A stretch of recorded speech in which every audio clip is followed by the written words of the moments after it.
20,000 member পূর্ণ হয়েছে। So সেই 20,000 মেম্বার স্পেশাল আমরা মোট 5টা লাইভ সেশন আমাদের গ্রুপ থেকে কন্ডাক্ট করব। সো এই 5 লাইভ সেশনের আজকে প্রথম দিন, এরপর তোমরা পরপর 4টা লাইভ সেশন পাবে যেখানে আমরা ঘাস ফড়িং সম্পূর্ণ কমপ্লিট করব। তো তোমাদের লাইভে মাত্র 90 জন যুক্ত হয়েছে। তো আমরা আর কিছুক্ষণ 1 মিনিট অপেক্ষা করি, আমাদের 100+ লাইভে উপস্থিত হলে আমরা হচ্ছে যে ক্লাস শুরু করে দেব। আর তোমরা একটা কাজ করো, 2 মিনিটের মধ্যে তোমরা তোমাদের যত পরিচিত বন্ধু আছে যারা পড়ালেখা করতে আগ্রহী তাদের সকলকে ট্যাগ করে দাও এবং সকলে সম্মিলিতভাবে একসাথে পোস্টটা শেয়ার দিয়ে দাও তোমাদের প্রোফাইল থেকে, তোমাদের গ্রুপ থেকে, তোমাদের কলেজের যে মেসেঞ্জার গ্রুপ বা কলেজের যে ফেসবুক গ্রুপ রয়েছে সে জায়গায় শেয়ার দিয়ে দাও, যেন বেশি থেকে বেশি মানুষ আমাদের লাইভে যুক্ত থাকে এবং হচ্ছে যেন আমরা সব কিছু সুন্দর মতো কমপ্লিট করতে পারি। আর এইচএসসি 2020 যারা আছো তোমাদের তো রাইট নাও মাথার উপর এইচএসসি পরীক্ষার চিন্তাটা একটু হলেও দুশ্চিন্তা মুক্ত হয়েছে, তোমরাও যুক্ত হও। এইচএসসি 2021 যারা আছো তারা তো অবশ্যই ক্লাস করবে এবং 22 যারা নতুন আছো এবং অনেকের নটরডেম কলেজে পরীক্ষা রয়েছে, ডেমো এক্সাম রয়েছে 12টা বাজে, তো তোমরা তোমাদের ডেমো এক্সামের প্রিপারেশন নাও, তোমরা পরে রেকর্ডেড লাইভটা দেখে নিও। আর আমরা এই রেকর্ডেড লাইভটা আমরা হচ্ছে যে ইউটিউবে আপলোড দিব। সো এনডিসিতে যারা ভর্তি পরীক্ষা দিবে তারা লাইভটা না করলেও পারো।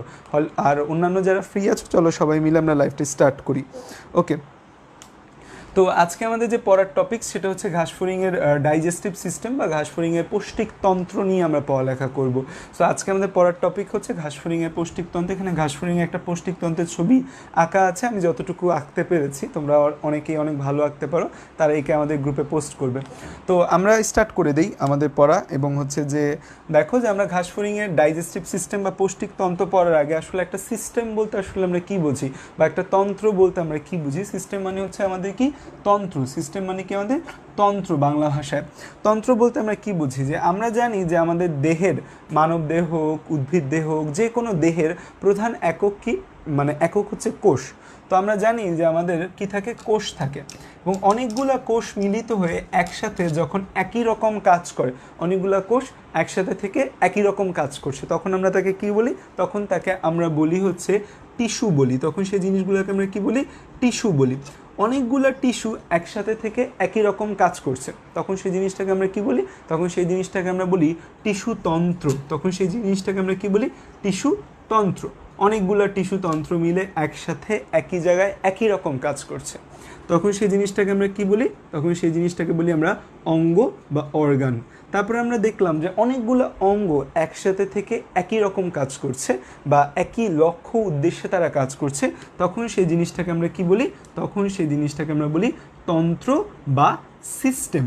তার মানে আমাদের সিস্টেম নিয়ে যদি আমরা কথা বলি, তার মানে সিস্টেম জিনিসটা আসলে কি, আমরা যখন কোনো তন্ত্র বা সিস্টেম বলি, এই সিস্টেম সেই সিস্টেম না, ওই যে আমরা বাংলা মুভিতে দেখেছি বা আমরা বলি না যে এই কাজটা একটু সিস্টেম করে করে দে, সেই সিস্টেম না। এই সিস্টেম হচ্ছে আমাদের দেহ পরিচালনার জন্য বা দেহে একটা নির্দিষ্ট লক্ষ্য ও উদ্দেশ্যে কিছু অঙ্গ একসাথে কাজ করে, সেই নির্দিষ্ট লক্ষ্য আর উদ্দেশ্যে যে অঙ্গগুলো একসাথে কাজ করে তাদেরকে একসাথে, তার মানে অনেকগুলো অঙ্গ এবং অনেকগুলো দেহের অংশের সমন্বয়ে আমাদের কি গঠিত হয়, সমন্বয়ে আমাদের এই যে তন্ত্র বা সিস্টেমটা গঠিত হয়। তাহলে আমাদের এই পৌষ্টিকতন্ত্র নিয়ে যদি আমরা কথা বলি, আমরা যদি ডাইজেস্টিভ সিস্টেম নিয়ে কথা বলি, দ্যাট মিনস আমাদের এই ডাইজেস্টিভ সিস্টেমটা আমাদের অনেকগুলো অঙ্গ বা অনেকগুলো দেহের অংশ নিয়ে গঠিত হবে। সো ডাইজেস্টিভ সিস্টেম আমাদের কি কি, আচ্ছা ব্লার হয়ে গেছে, আচ্ছা ওকে।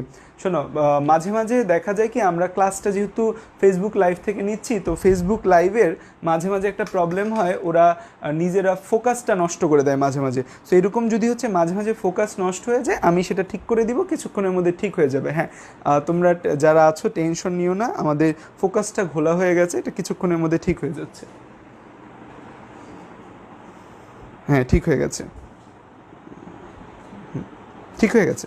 হ্যাঁ, তো বললাম যেটা আমরা ক্লাসটা ফেসবুক লাইভ থেকে নিচ্ছি, তো ফেসবুকের দেখা যায় ওদের যে নিজস্ব ক্যামেরা যেটা আছে সেখানে আসলে ওরা মাঝে মাঝে ব্লার করে দেয়। এখন ঠিক আছে, ঠিক হয়ে যাবে। ভিডিও যদি ব্লার হয়ে যায় ভাইয়া সেটাকে জুম করে ঠিক করে দিব, তো তোমরা টেনসড হয়েও না। ব্লার হলে কেউ একজন আমাকে জাস্ট কমেন্টে জানায় ভিডিওটা ব্লার, আমি ঠিক করে দিব। সো দেখো যে আমাদের এই যে কোষ, টিস্যুতন্ত্র, অঙ্গ, তন্ত্র বা সিস্টেম। সো আমাদের যে এখানে হচ্ছে যে তন্ত্র বা সিস্টেম, তাহলে এটা আমাদের অনেকগুলো অঙ্গ নিয়ে গঠিত। এক মিনিট, আমি ডাস্টারটা নিই। তো তাহলে আমরা আজকে কথা বলবো আমাদের পৌষ্টিকতন্ত্র নিয়ে, তাই তো? আমাদের আজকে টপিক অফ ডিসকাশন হচ্ছে আমাদের পৌষ্টিকতন্ত্র।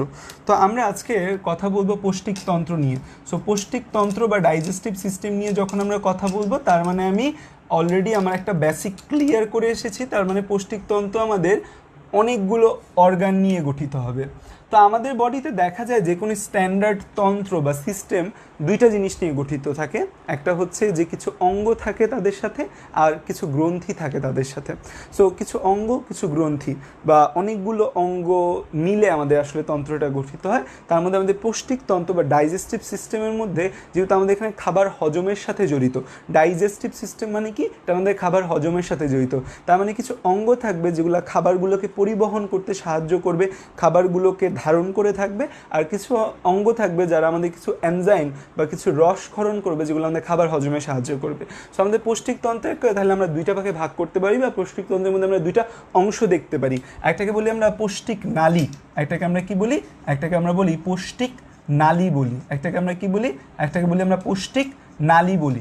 একটাকে আমরা কি বলি, একটাকে বলি আমরা পৌষ্টিক নালী বলি। আরেক বা ইংরেজি যদি আমরা বলি, আমাদের অনেকে ইংলিশ ভার্সনে রয়েছে, তো এই পৌষ্টিক নালীকে আমরা বলি এলিমেন্টারি ক্যানেল। কি বলা হয়? এলিমেন্টারি ক্যানেল বলা হয় পৌষ্টিক নালীকে। আর আরেকটি যেটি রয়েছে সেটিকে আমরা বলি পৌষ্টিক গ্রন্থি, তাকে আমরা বলি পৌষ্টিক গ্রন্থি, বা বাংলায় পৌষ্টিক গ্রন্থি, ইংরেজিতে বললে কি আসে, ডাইজেস্টিভ গ্ল্যান্ড। এগুলোকে আমরা বলি ডাইজেস্টিভ গ্ল্যান্ড বলি। সো তাহলে আমাদের এই দুইটা জিনিস নিয়ে আমাদের এই জিনিসটি গঠিত।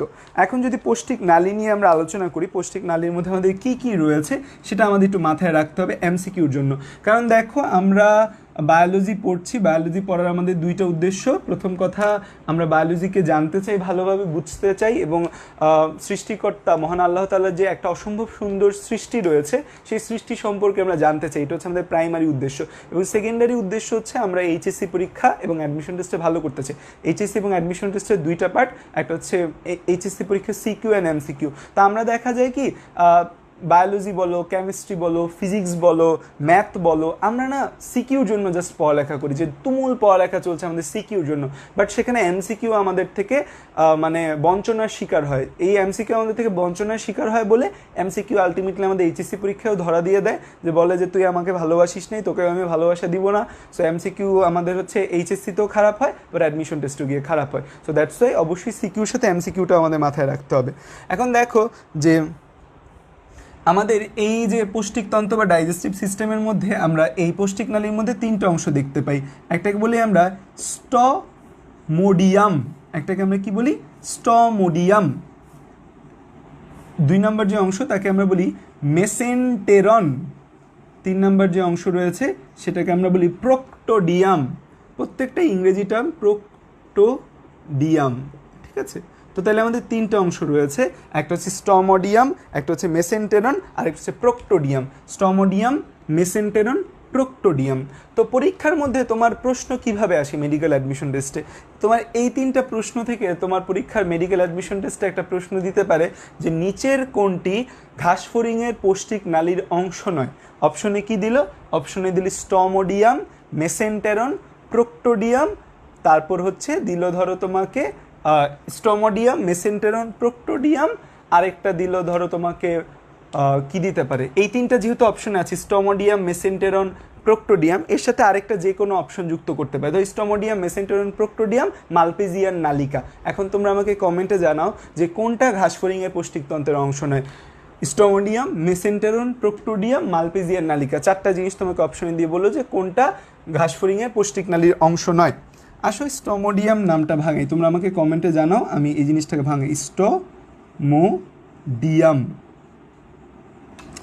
মেসেন্টেরন।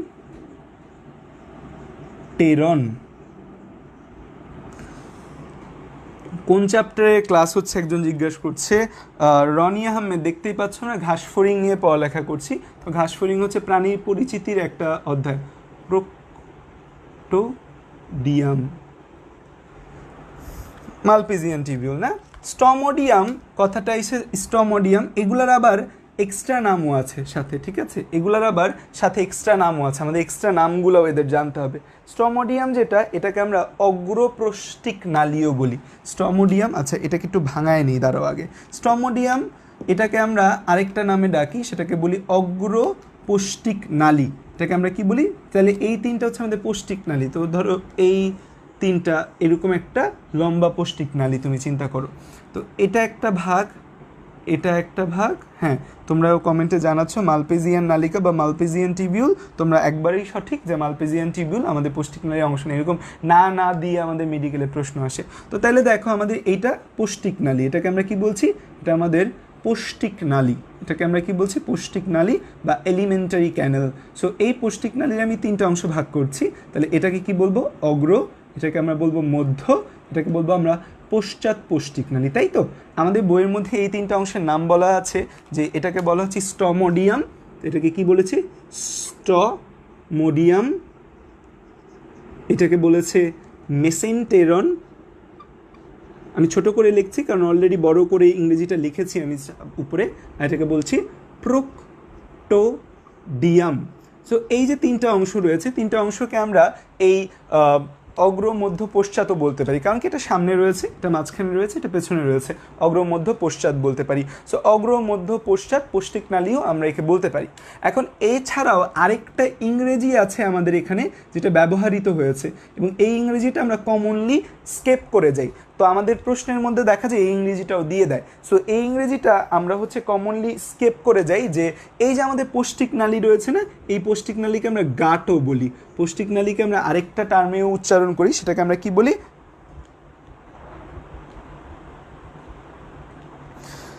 আচ্ছা, রীতি সরকার বলেছে চোখ ব্যথা হয়ে গেল, এত বড় করে লেখেন। আচ্ছা আচ্ছা, সামনে থেকে একটু বড় করে লিখবো, আর যাদের দেখতে সমস্যা হচ্ছে তারা একটু লেখাটাকে ল্যান্ডস্কেপ মুডে নিয়ে যাও। ল্যান্ডস্কেপ মুডে নিয়ে গেলে দেখতে সুবিধা হবে। আর হচ্ছে যে একটু ভয়েসটা শোনার চেষ্টা করো, তাহলে আশা করি যে দেখতে কষ্ট হবে না। নেক্সট থেকে বড় করে লিখবো। ওকে, সো দেখো যে অগ্র মধ্য পশ্চাৎ, তো আমাদের পৌষ্টিক নালীকে আমরা গাট বলে উল্লেখ করি। পৌষ্টিক নালীর আরেকটা মেডিকেলি উচ্চারণ হচ্ছে, আমরা একে কি বলি? গাট বলি। পৌষ্টিক নালীর আরেকটা উচ্চারণ কি? আমরা পৌষ্টিক নালীকে আমরা গাট বলেও উচ্চারণ করি। পৌষ্টিক নালীকে আমরা কি বলে উচ্চারণ করি? পৌষ্টিক নালীকে আমরা হচ্ছে যে গাট বলেও উচ্চারণ করি। তো এই যে গাট যদি বলি, তো এই গাট দিয়েও আমরা এদের নাম ভাগ করতে পারি। এই যে অগ্র যেটা, এটাকে আমরা বলি ফোর গাট। এই অগ্র যেটা, সেটাকে আমরা কি বলি? ফোর গাট। ফোর দিয়ে অগ্র বোঝাচ্ছে। মধ্য মানে কি? মিড। তো এটার ইংরেজি আরেকটা আমরা হতে পারে, অগ্রকে আমরা বলতে পারি মিড গাট। পশ্চাৎ যেটা রয়েছে, পশ্চাৎকে ল্যাটিন ভাষায় বলে হাইন্ড বলা হয়, হাইন্ড, HIND। সো পশ্চাতের নাম আমরা বলতে পারি হাইন্ড গাট। তো মিড গাট, ফোর গাট, মিড গাট, হাইন্ড গাট, তো এই তিনটা টার্মেও আমরা উল্লেখ করতে পারি। সো দেখো আমাদের এই তিনটা নামই আমাদের জানতে হবে, কারণ MCQতে আমাদের এই জায়গাগুলো থেকে দেখা যায় যে ঘুরিয়ে পেঁচিয়ে প্রশ্ন আসে। সো তোমাকে বললো যে কোনটা আমাদের পৌষ্টিক নালীর অংশ নয়, সেখানে ধরো তোমাকে প্রোক্টোডিয়াম, স্ট্রমোডিয়াম এই বানামগুলো দিলই না। ধরো তোমাকে প্রোক্টোডিয়াম, মেসেন্টেরন এগুলো তোমাকে দিলই না, যে এগুলো তোমাকে দিবেই না। তো আচ্ছা, স্ট্রমোডিয়াম বানামটা এখানে একটু ভুল হয়েছে, বানামটা হবে এভাবে, স্ট্রমোডিয়াম বানানটা হবে ই দিয়ে হবে, স্ট্রমোডিয়াম, ঠিক আছে, AEUM, AEUM, আচ্ছা AEUM। যারা নোট করছে এটা একটু ঠিক করে নিও। আচ্ছা, এখন ধরো তোমাকে প্রশ্নের মধ্যে দিবেই না, যে ধরো তোমাকে স্ট্রমোডিয়াম, মেসেন্টেরন, প্রোক্টোডিয়াম দিল না, তোমাকে দিল কি? ফোর গাট, মিড গাট, হাইন্ড গাট। ফোর মানে কি বোঝাচ্ছে? ফোর মানে অগ্র বোঝাচ্ছে, আর হাইন্ড মানে পশ্চাৎ বোঝাচ্ছে। সো এই ফোর গাট, মিড গাট, হাইন্ড গাট এই টার্মেও কিন্তু আমরা জিনিসটাকে উল্লেখ করতে পারি। তাহলে আমাদের এই টার্মিনোলজিটা বা এই নামকরণটা আমাদের মনে রাখতে হবে, যে আমাদের স্ট্রমোডিয়াম, মেসেন্টেরন, প্রোক্টোডিয়াম এই তিনটা হচ্ছে আমাদের ঘাসফড়িংয়ের যে পৌষ্টিক নালী আছে, পৌষ্টিক নালীকে তিন ভাগে ভাগ করা যায়, স্ট্রমোডিয়াম, মেসেন্টেরন, প্রোক্টোডিয়াম। কেন কোন ভাগে নাম হয়েছে সেটা আমরা আসবো। এছাড়াও একে অগ্র, মধ্য, পশ্চাৎ বলতে পারি। সো অগ্র, মধ্য, পশ্চাৎ যদি আমরা বলি যে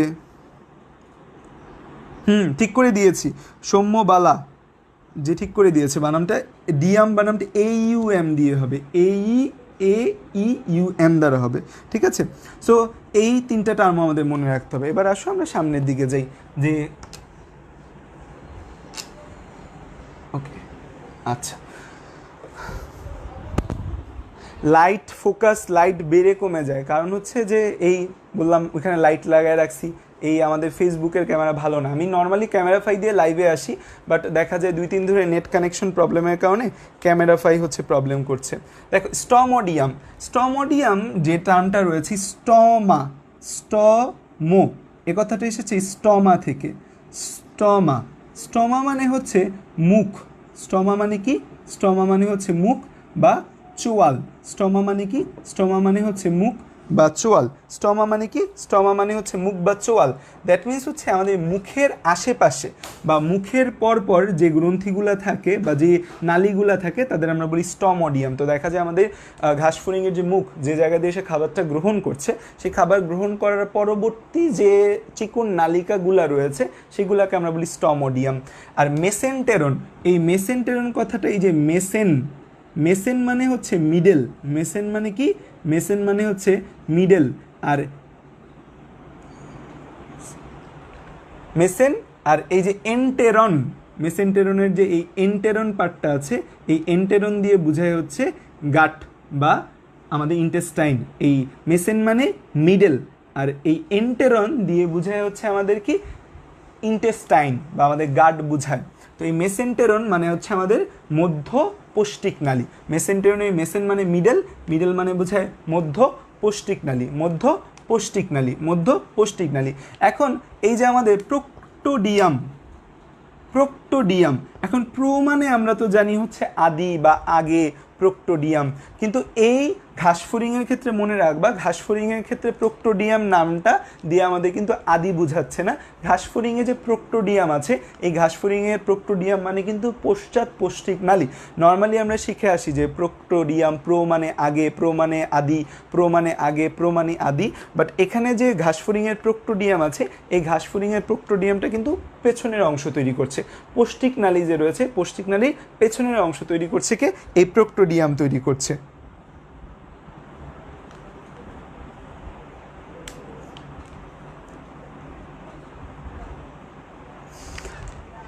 তো তাহলে স্টমোডিয়াম, মেসেন্টেরন, প্রোক্টোডিয়াম, এই তিনটে অঞ্চল আমরা পেলাম। স্টমোডিয়াম, মেসেন্টেরন, প্রোক্টোডিয়াম, এই তিনটে অঞ্চলের মধ্যে এখন কি থাকে, এখন কোথায় কি থাকে সেটা মনে রাখার জন্য আমরা মানুষের সাথে কিছুটা একটু তুলনা করে পড়ব। আমাদের মানবদেহের মধ্যে যদি আমরা বলি, আমাদের যে পৌষ্টিক নালী রয়েছে, আমাদের মানবদেহের পৌষ্টিক নালীর মধ্যে কি কি অংশ রয়েছে সেটার সাথে আমরা তুলনা করে পড়ব। তো দেখো আমাদের যে স্টমোডিয়াম রয়েছে, আমাদের মানবদেহের ক্ষেত্রে আমাদের প্রথমে কি রয়েছে, আমরা মুখগহ্বর, আমরা খাবারটা মুখ দিয়ে নিচ্ছি, প্রথমে আমাদের কি থাকে, মুখগহ্বর থাকে। এবং মুখগহ্বরে খাবার যাওয়ার আগে কি, যে হা করি, মুখ ছিদ্র থাকে। তাহলে আমাদের মানবদেহের ক্ষেত্রে আমাদের প্রথমে কি থাকে, আমাদের মুখছিদ্র থাকে।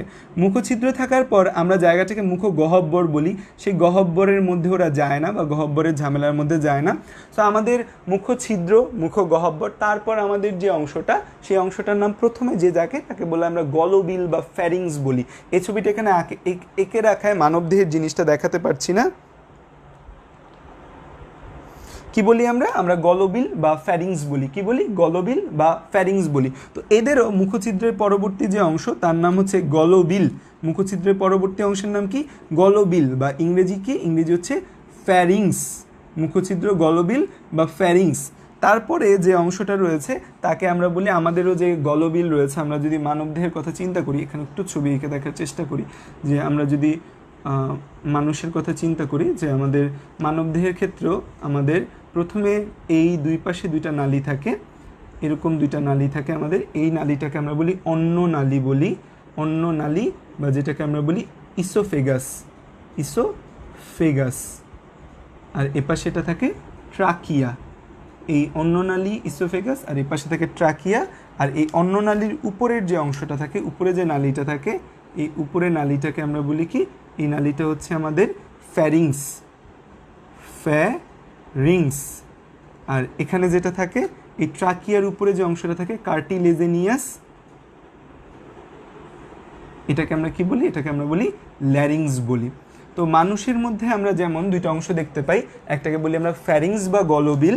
মানুষের ক্ষেত্রে আমরা যেমন দুইটা জিনিস দেখতে পাই, একটাকে বলি ফ্যারিংস বা গলবিল। আর ঠিক তেমনি তাহলে এই গলবিলের পরবর্তী যে অংশ তাকে আমরা বলি অন্ননালী বা ইসোফেগাস। ঠিক তেমনি এখানেও গলবিলের পরবর্তী যে অংশটা তাকে আমরা বলি অন্ননালী বা, যাদের লেখা দেখতে সমস্যা হচ্ছে তারা একটু কষ্ট করে ফোনটা একটু ল্যান্ডস্কেপ মোডে নিয়ে যাও। ল্যান্ডস্কেপ মোডে নিয়ে তারপর হচ্ছে তোমরা একটু ক্লাসটা করো। ল্যান্ডস্কেপ মোডে নিয়ে কমেন্টগুলো অপসারণ করে যদি তুমি ক্লাসগুলো করো তাহলে আমার মনে হয় যে লেখা দেখতে খুব বেশি কষ্ট হবে না। আর অবশ্যই আমার ভয়েসটা একটু ঠিকমতো শোনো। ভয়েসটা ঠিকমতো শুনলেও তোমরা হচ্ছে যে ঠিকমতো খেয়াল করতে পারবে। আমি চেষ্টা করছি একটু বড় করে লেখার, ঠিক আছে, কিন্তু জায়গা ছোট তো, সো বেশি বড় করে লিখলে আবার আমার কি হবে যে এইখানে যে কন্টেন্টগুলো রয়েছে সেই কন্টেন্টগুলো লেখা যাবে না সব। ইসোফেগাস, ঠিক আছে। তাহলে আমাদের মুখছিদ্র, গলবিল বা ফ্যারিংস, অন্ননালী বা ইসোফেগাস, তারপর যে অংশগুলো থাকে এরপর অংশটার নাম হচ্ছে ক্রপ। এরপরে অংশের নাম কি আমাদের? এরপরে অংশের নাম হচ্ছে ক্রপ, ঠিক আছে। আর আরেকটা অংশ পাওয়া যায় ক্রপ ছাড়া, সেটা কি? সেটার নাম হচ্ছে গিজার্ড। সেটার নাম হচ্ছে, এপাশেই লিখি যেহেতু নিচে লিখলে দেখা যাবে না, সেটার নাম হচ্ছে গিজার্ড। সেটার নাম কি? গিজার্ড। তো আমাদের এই অংশগুলো আমাদের স্টমোডিয়ামের অংশ। স্টমোডিয়াম মানে মুখ বা চোয়ালের পরবর্তী যে অংশগুলো তাদের আমরা এই বলি মুখছিদ্র, গলবিল বা ফ্যারিংস, অন্ননালী বা ইসোফেগাস, ক্রপ, গিজার্ড। আমরা এখানে দেখার চেষ্টা করি যে আমাদের এখানে এই জিনিসগুলো আছে কিনা। এখানে দেখো, এখানে যদি চিন্তা করো যে এটাকে যদি তুমি মুখছিদ্র বলো, এটাকে যদি তুমি কি বলো, দিস ইজ আমাদের মুখছিদ্র যদি হয়, যে তুমি বলছো যে এটা মুখছিদ্র, তো মুখছিদ্র বললে আমাদের বইয়ের মধ্যে যদিও এটাকে মুখছিদ্র দেখায় নেই, যে এটাকে মুখছিদ্র বলে নেই, তো আমাদের বইয়ে তো নর্মালি এখানে একটা মুখছিদ্র অবশ্যই রয়েছে আমাদের, এবং মুখছিদ্রের পরবর্তী যে অংশটা আমাদের ফ্যারিংসটা রয়েছে, সেই ফ্যারিংসটাও আমাদের এই ছবিতে দেখানো হয় নাই। এই ছবিতে যে সেকশনটা করা হয়েছে সেই সেকশনে আমাদের শুরুই হয়েছে গ্রাসনালী থেকে। সো আমরা ধরে নেই যে আমাদের এই জায়গায় মুখছিদ্র ছিল, এটা আমাদের ধরে নেওয়ার একটা কনসেপশন, আর এখানে আমাদের এই ফ্যারিংসটা ছিল, ঠিক আছে। এটা আমরা ধরে নিলাম, যে আমরা ধরে নিচ্ছি আমাদের বইয়ের ছবির মধ্যে নাই, আমরা ধরে নিচ্ছি এটা আমাদের কি, এটা আমাদের মুখছিদ্র। এটা আমাদের মুখছিদ্র যেখান দিয়ে ঘাসফড়িং খাবার দাবার খায়। সো ঘাসফড়িং পড়তে গেলে মানুষের কথাও চিন্তা করতে হবে। মানুষে কী করে? মুখছিদ্র দিয়ে খাবার দেয়, খায়। তারপরে পরবর্তী অংশ থাকে কি, তার পরবর্তী অংশের নাম হচ্ছে ফ্যারিংস। ফ্যারিংস বা ফ্যারিংস বা গলবিল, ফ্যারিংস বা গলবিল। তারপরের অংশের নাম থাকে গ্রাসনালী। কি কঠিন বাংলা ভাষা না, গ্রাসনালী, যে গ্রাস করে। গ্রাসনালীর আরেকটা টার্ম হচ্ছে অন্ননালী, বা ইংরেজিতে আমরা কি বলি, ইসোফেগাস বলি। তো দেখো মানুষের ক্ষেত্রে কিন্তু এই দুইটা জিনিস আছে। মানুষের ক্ষেত্রে কিন্তু গ্রাসনালী বা অন্ননালী রয়েছে, মানুষের ক্ষেত্রেও কিন্তু ফ্যারিংস বা গলবিল রয়েছে। সো একদম সেম এস মানুষের মতো অনেক কিছু চিন্তা করে দেখবে যে মানুষে কি আছে, ওদের কি আছে। এরপর খেয়াল করে দেখো, এই যে আমাদের গ্রাসনালী বা অন্ননালী আছে, এটা এই জায়গায় একটু ফুলে যায়। এই জায়গার যে ডায়ামিটার আর এই জায়গার ডায়ামিটার কি সেম? দুইটা জায়গার ডায়ামিটার কিন্তু সেম না। সো এই জায়গায় আমাদের এটার যে এখানে যে ডায়ামিটার লুমেন্টার আর এখানে যে লুমেন্টার হচ্ছে ডায়ামিটার, দুইটা কিন্তু সেম না। তার মানে এটা একটু আংশিক ফোলা জায়গা। এটা কি একটা আংশিক ফোলা জায়গা। এই যে আংশিক একটু ফোলা জায়গা থাকে সেটাকে বলা হয় ক্রপ বলা হয়। সেটাকে কি বলা হয়েছে? সেটাকে বলেছে ক্রপ।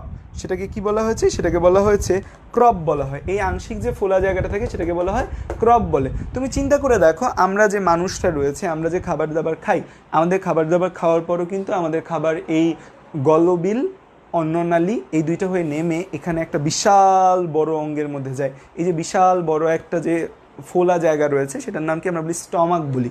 আমাদের কোথায় যায়? স্টমাকে যায়। আমাদের কি রয়েছে? স্টমাক রয়েছে। মানে আমাদের খাবারটা স্টমাকে গিয়ে হজম হওয়া শুরু হয় এবং খাবারটা স্টমাকে গিয়ে আংশিক সময় জমা থাকে। এখন ঘাসফড়িংও তো কিছু না কিছু খাচ্ছে। এই যে ওরা ঘাস টোকায় টোকায় খাচ্ছে, ঘাস চুরি করে খাচ্ছে, ঘাস কামড়ে কামড়ে খাচ্ছে। এই যে ঘাসটাও তো ওদের পেটের ভেতর গিয়ে কোথাও না কোথাও জমা থাকতে হবে, তাই না? যদি জমা কিছুক্ষণের জন্য আংশিক সময় না থাকে, তাহলে যদি জাস্ট চলতেই থাকে তখন দেখা যায় খাবারটা ঠিকমতো হজম হয় না। সো দ্যাটস ওয়াই ওদের এই জায়গায় এরকম একটা ফোলা জায়গা থাকে যেটাকে বলি ক্রপ বলি। তাহলে ক্রপের কাজ আমরা কি বলতে পারি? কাজ সব লেখায় দিব আবার ধাপে ধাপে, বাট আমরা ইনিশিয়ালি ফার্স্টেই যদি একটু বেসিক ধারণা নেই, তাহলে এই ক্রপের কাজ কি হতে পারে? ক্রপের কাজ হচ্ছে আমাদের স্টমাকের কাজ কি? স্টমাকের কাজটা হচ্ছে খাবার কিছুটা হজম করা এবং খাবারটাকে আংশিক সময় জমা রাখা। আমাদের স্টমাক কি সব ধরনের খাবার হজম করে? স্টমাক কি খাবার খুব হজম করে ফেলে এরকম একটা ভাব দেখে স্টমাক? দেখে না, কিন্তু স্টমাকের মধ্যেও কিন্তু আমাদের খুব বেশি খাবার হজম হয় না। তোমরা যারা স্টমাক নিয়ে পড়েছো বা তোমাদের 9-10 মনে হয় ছিল, তো তোমরা জানো যে আমাদের স্টমাক জাস্ট কি করে? আমাদের স্টমাক জাস্ট আমাদের প্রোটিন জাতীয় খাবার হজমে সাহায্য করে কিছুটা, আর খাবারটাকে চূর্ণ বিচূর্ণ করতে সাহায্য করে। ঠিক তেমনি এদের ক্রপের মধ্যেও খাবারটা আংশিক জমা থাকে, মানে কিছু সময় জমা থাকে এবং আংশিক পরিপাক হয় বা পরিপাকের সূত্রপাত হয় এই জায়গায়। তাহলে পরিপাকের সূত্রপাত হয় ক্রপে। সো ক্রপটা লাল কালি দিয়ে গোল করার কারণ হচ্ছে ভাইয়া ক্রপটা খুবই গুরুত্বপূর্ণ একটা জিনিস। আমরা আসবো ক্রপের বৈশিষ্ট্য, ক্রপের কাজ, আমরা সব প্রত্যেকটা অঙ্গর নিয়ে আমরা ইনিশিয়াল পড়বো, মানে প্রত্যেকটা অঙ্গ নিয়ে আমরা বিস্তারিত পড়বো। ইনিশিয়াল একটু ধারণা দিলাম তোমাদের। হ্যাঁ, এটাও ইউটিউবে আপলোড করা হবে। তারপর দেখো এখানে এই যে আঙ্গুরের মতো ঝুলতেছে, এদের কি লালা গ্রন্থি বলি। তো লালা গ্রন্থিতে আমাদের পৌষ্টিক গ্রন্থির অংশ হবে। এরপর আসা যাক এই যে গিজার্ড।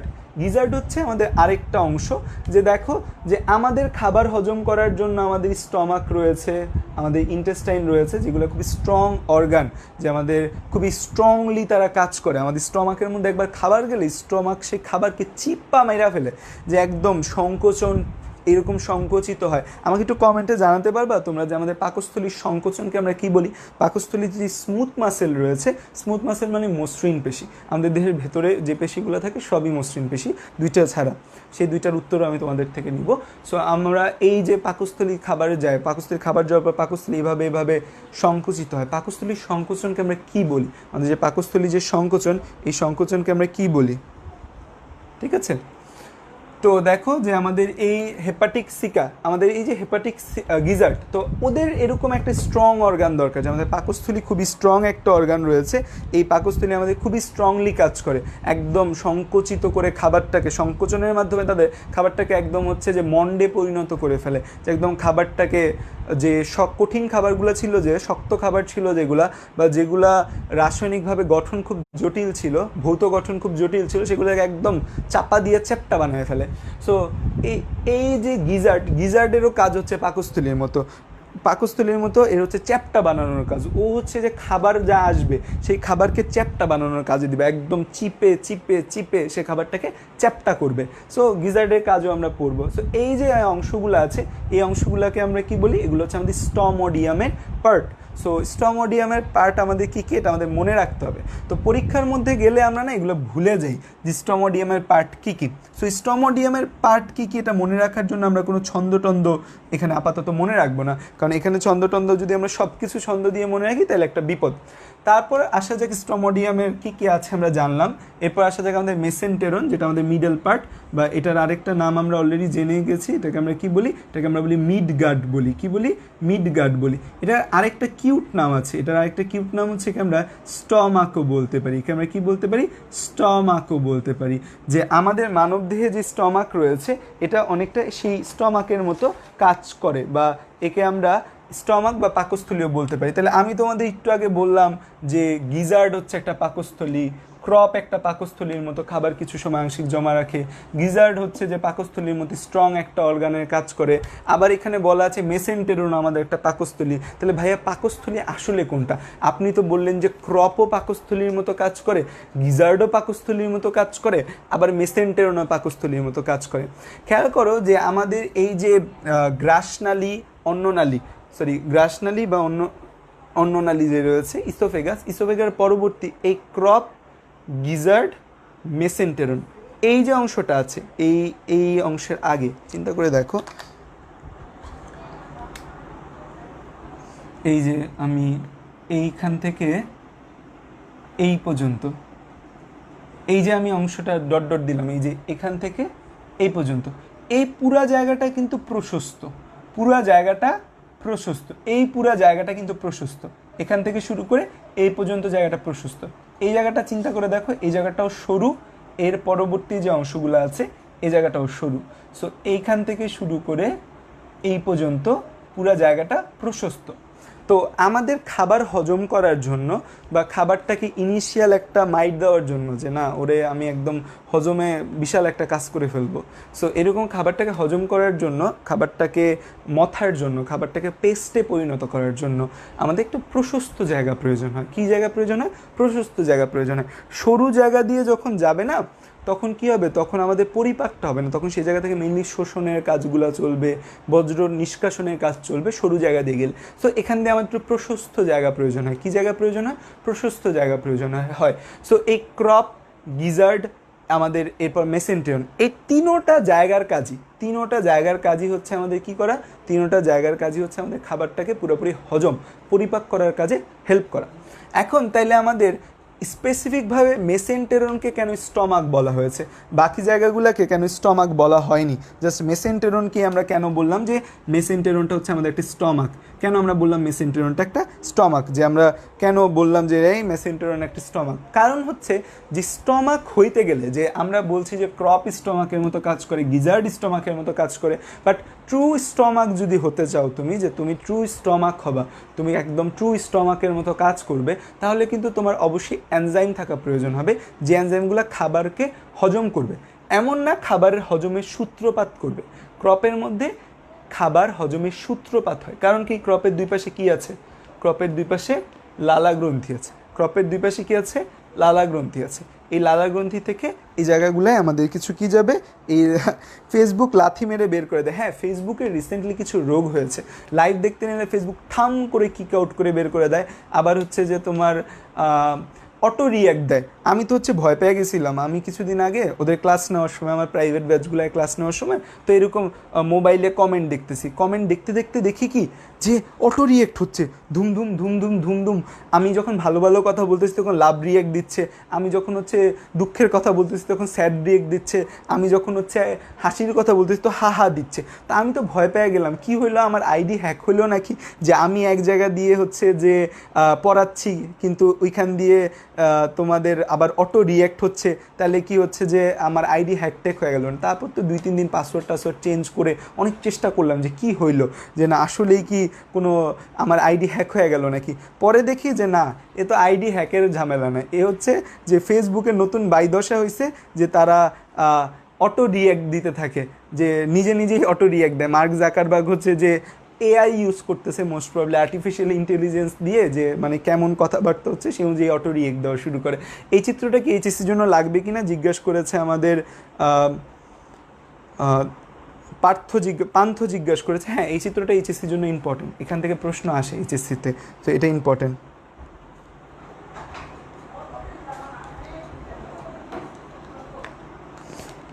ওকে, সো তাহলে স্টমাক যদি আমি কাউকে ট্রু বলতে চাই, তাহলে এখানে প্রচুর পরিমাণ এনজাইম ক্ষরণ হতে হবে এবং খাবারটার একটা খাবারের পরিপাকটা খুব ভালোভাবে হতে হবে। সো এই যে আমাদের দেখো এই জায়গাটা, ধরো এই যে গিজার্ড, তো এই জায়গা, তো এখান থেকে শুরু করে এই যে জায়গাটুকু আছে এতটুকু হচ্ছে মেসেন্টেরন, এবং এই মেসেন্টেরনের চারপাশে কি আছে দেখো তো, মেসেন্টেরনের চারপাশে আছে হেপাটিক সিকা। মেসেন্টেরনের চারপাশে আছে কি? হেপাটিক সিকা, বা যেটাকে আমরা বলি গ্যাস্ট্রিক সিকা। হেপাটিক সিকার আরেকটা নাম কি? হেপাটিক সিকার আরেকটা নাম হচ্ছে গ্যাস্ট্রিক সিকা। এই যে হেপাটিক সিকা বা গ্যাস্ট্রিক সিকা, এরা হচ্ছে আমাদের একটা পৌষ্টিক গ্রন্থি। এরা হচ্ছে আমাদের পৌষ্টিক গ্রন্থি। এরা হচ্ছে আমাদের পৌষ্টিক গ্রন্থি। এই হেপাটিক সিকা বা গ্যাস্ট্রিক সিকা যেটা, এরা কিন্তু আমাদের এক প্রকার পৌষ্টিক গ্রন্থি। তো এরা দেখা যায় প্রচুর পরিমাণে এনজাইম ক্ষরণ করে, সেই জায়গায় এত বেশি এনজাইম ক্ষরণ করে যে এখানে খাবার হজম হওয়া স্টার্ট হয় সত্যিকারে। এই জায়গায় খাবার কিছুটা হজম হয়, বাট মেইন পরিপাকের কাজটা কে করে? মেইন পরিপাকের কাজটা এই মেসেন্টেরনের জায়গায় ঘটে। সো এখানে যেহেতু আমাদের জায়গাটাও প্রশস্ত, এখানে খাবারটাও হজম হচ্ছে, সো সেজন্য আমরা এই জায়গাকে কী বলি? সেজন্য এই জায়গাকে আমরা বলি মেসেন্টেরন। সেজন্য আমরা এই জায়গাটাকে বলি মেসেন্টেরন বা স্টমাক বলি। তো স্টমাকের মধ্যে একটা কথা যদি তুমি মনে রাখো, যে ধরো তোমার অ্যাডমিশন টেস্টে বলতে পারো যে ভাই একটা কথা বলেন যেটা আমাদের এই মেসেন্টেরন থেকে মনে রাখা লাগবে এবং পরীক্ষার মধ্যে আসবে, সেই একটা কথা হচ্ছে মেসেন্টেরন বা স্টমাকের মধ্যে আমাদের আমাদের হেপাটিক সিকা, হেপাটিক বা গ্যাস্ট্রিক সিকা থাকে। আচ্ছা, এখন কথা দুইটা হয়ে গেল না? যে মানে দুই রকমের কথা হয়ে গেল না, যে হেপাটিক বা গ্যাস্ট্রিক সিকা। হেপাটিক কথাটা কোথা থেকে আসে? হেপাটিক যে টার্মিনোলজিটা আছে আমাদের, তোমরা বলো তো কমেন্টে হেপাটিক টার্মিনোলজিটা কোথা থেকে আসে, আর গ্যাস্ট্রিক যে টার্মিনোলজিটা আছে সেই গ্যাস্ট্রিক টার্মিনোলজিটা কোথা থেকে আসে।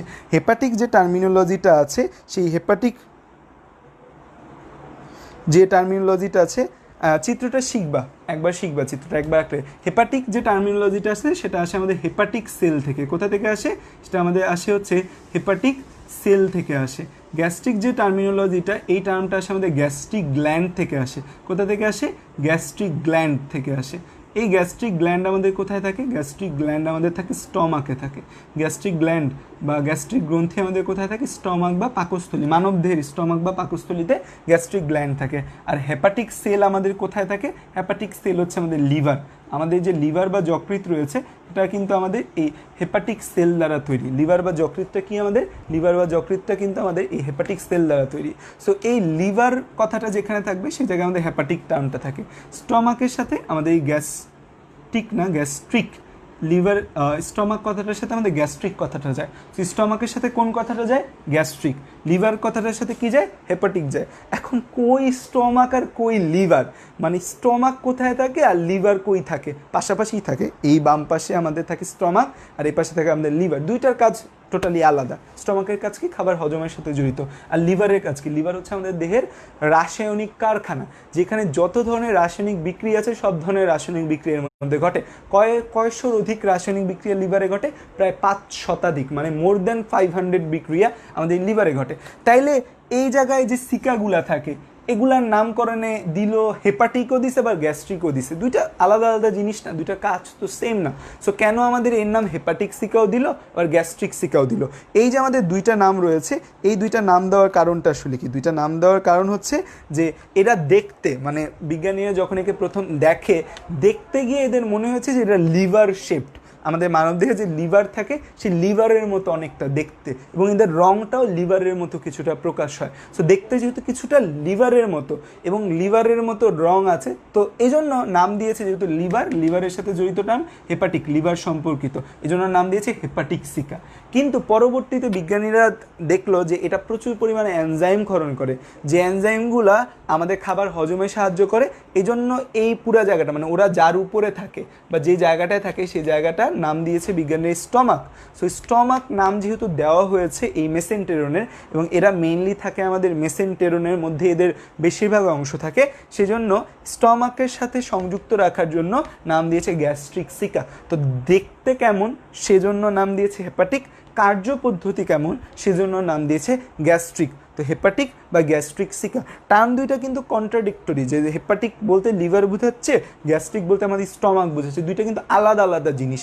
বাট এই যে আমাদের কি দেখতে লিভারের মতো, তাই নাম এসেছে হেপাটিক। আর কাজ করে কার মতো? কাজ করে কোথায়? স্টমাকে গিয়ে কাজ করে। তাদের যে এনজাইমগুলো সেগুলো কোথায় যাচ্ছে? স্টমাকে যাচ্ছে। সেজন্য এরা কি বলছি? গ্যাস্ট্রিক সিকা বলছি। ঠিক আছে? হ্যাঁ, হেপাটিক সিকা দুইটার সংযোগস্থলে থাকে। হেপাটিক সিকা কোথায় থাকে? আমরা যদি হেপাটিক সিকার কথা বলি, যে আমাদের কমেন্টে একজন বলেছে যে ভাই হেপাটিক সিকা তো সংযোগস্থলে থাকে, যে হেপাটিক সিকা তো সংযোগস্থলে। ধরো এটা আমাদের একটা, আমরা গাট আঁকলাম, ঠিক আছে? গাটে কি এটা ধরো আমাদের স্টমোডিয়াম, এটা আমাদের কি? এটা ধরো আমাদের স্টমোডিয়াম, আর এটা আমাদের মেসেন্টেরন, তাই তো? স্টমোডিয়ামের মধ্যে এই যে লাস্ট যে অংশটা স্টমোডিয়ামের, সেই লাস্ট অংশের নাম কি? সোজা একটা চিত্র আঁকলাম, এটা হচ্ছে আমাদের গিজার্ড।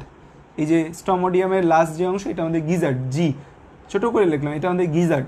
তো এই যে আমাদের গিজার্ড আর মেসেন্টেরন, এদের যে সংযোগস্থল, এই গিজার্ড আর মেসেন্টেরন এদের সংযোগস্থলে থাকে, এদের সংযোগস্থলে থাকে, এই জায়গাটায় থাকে, এই জায়গাটায় এইভাবে।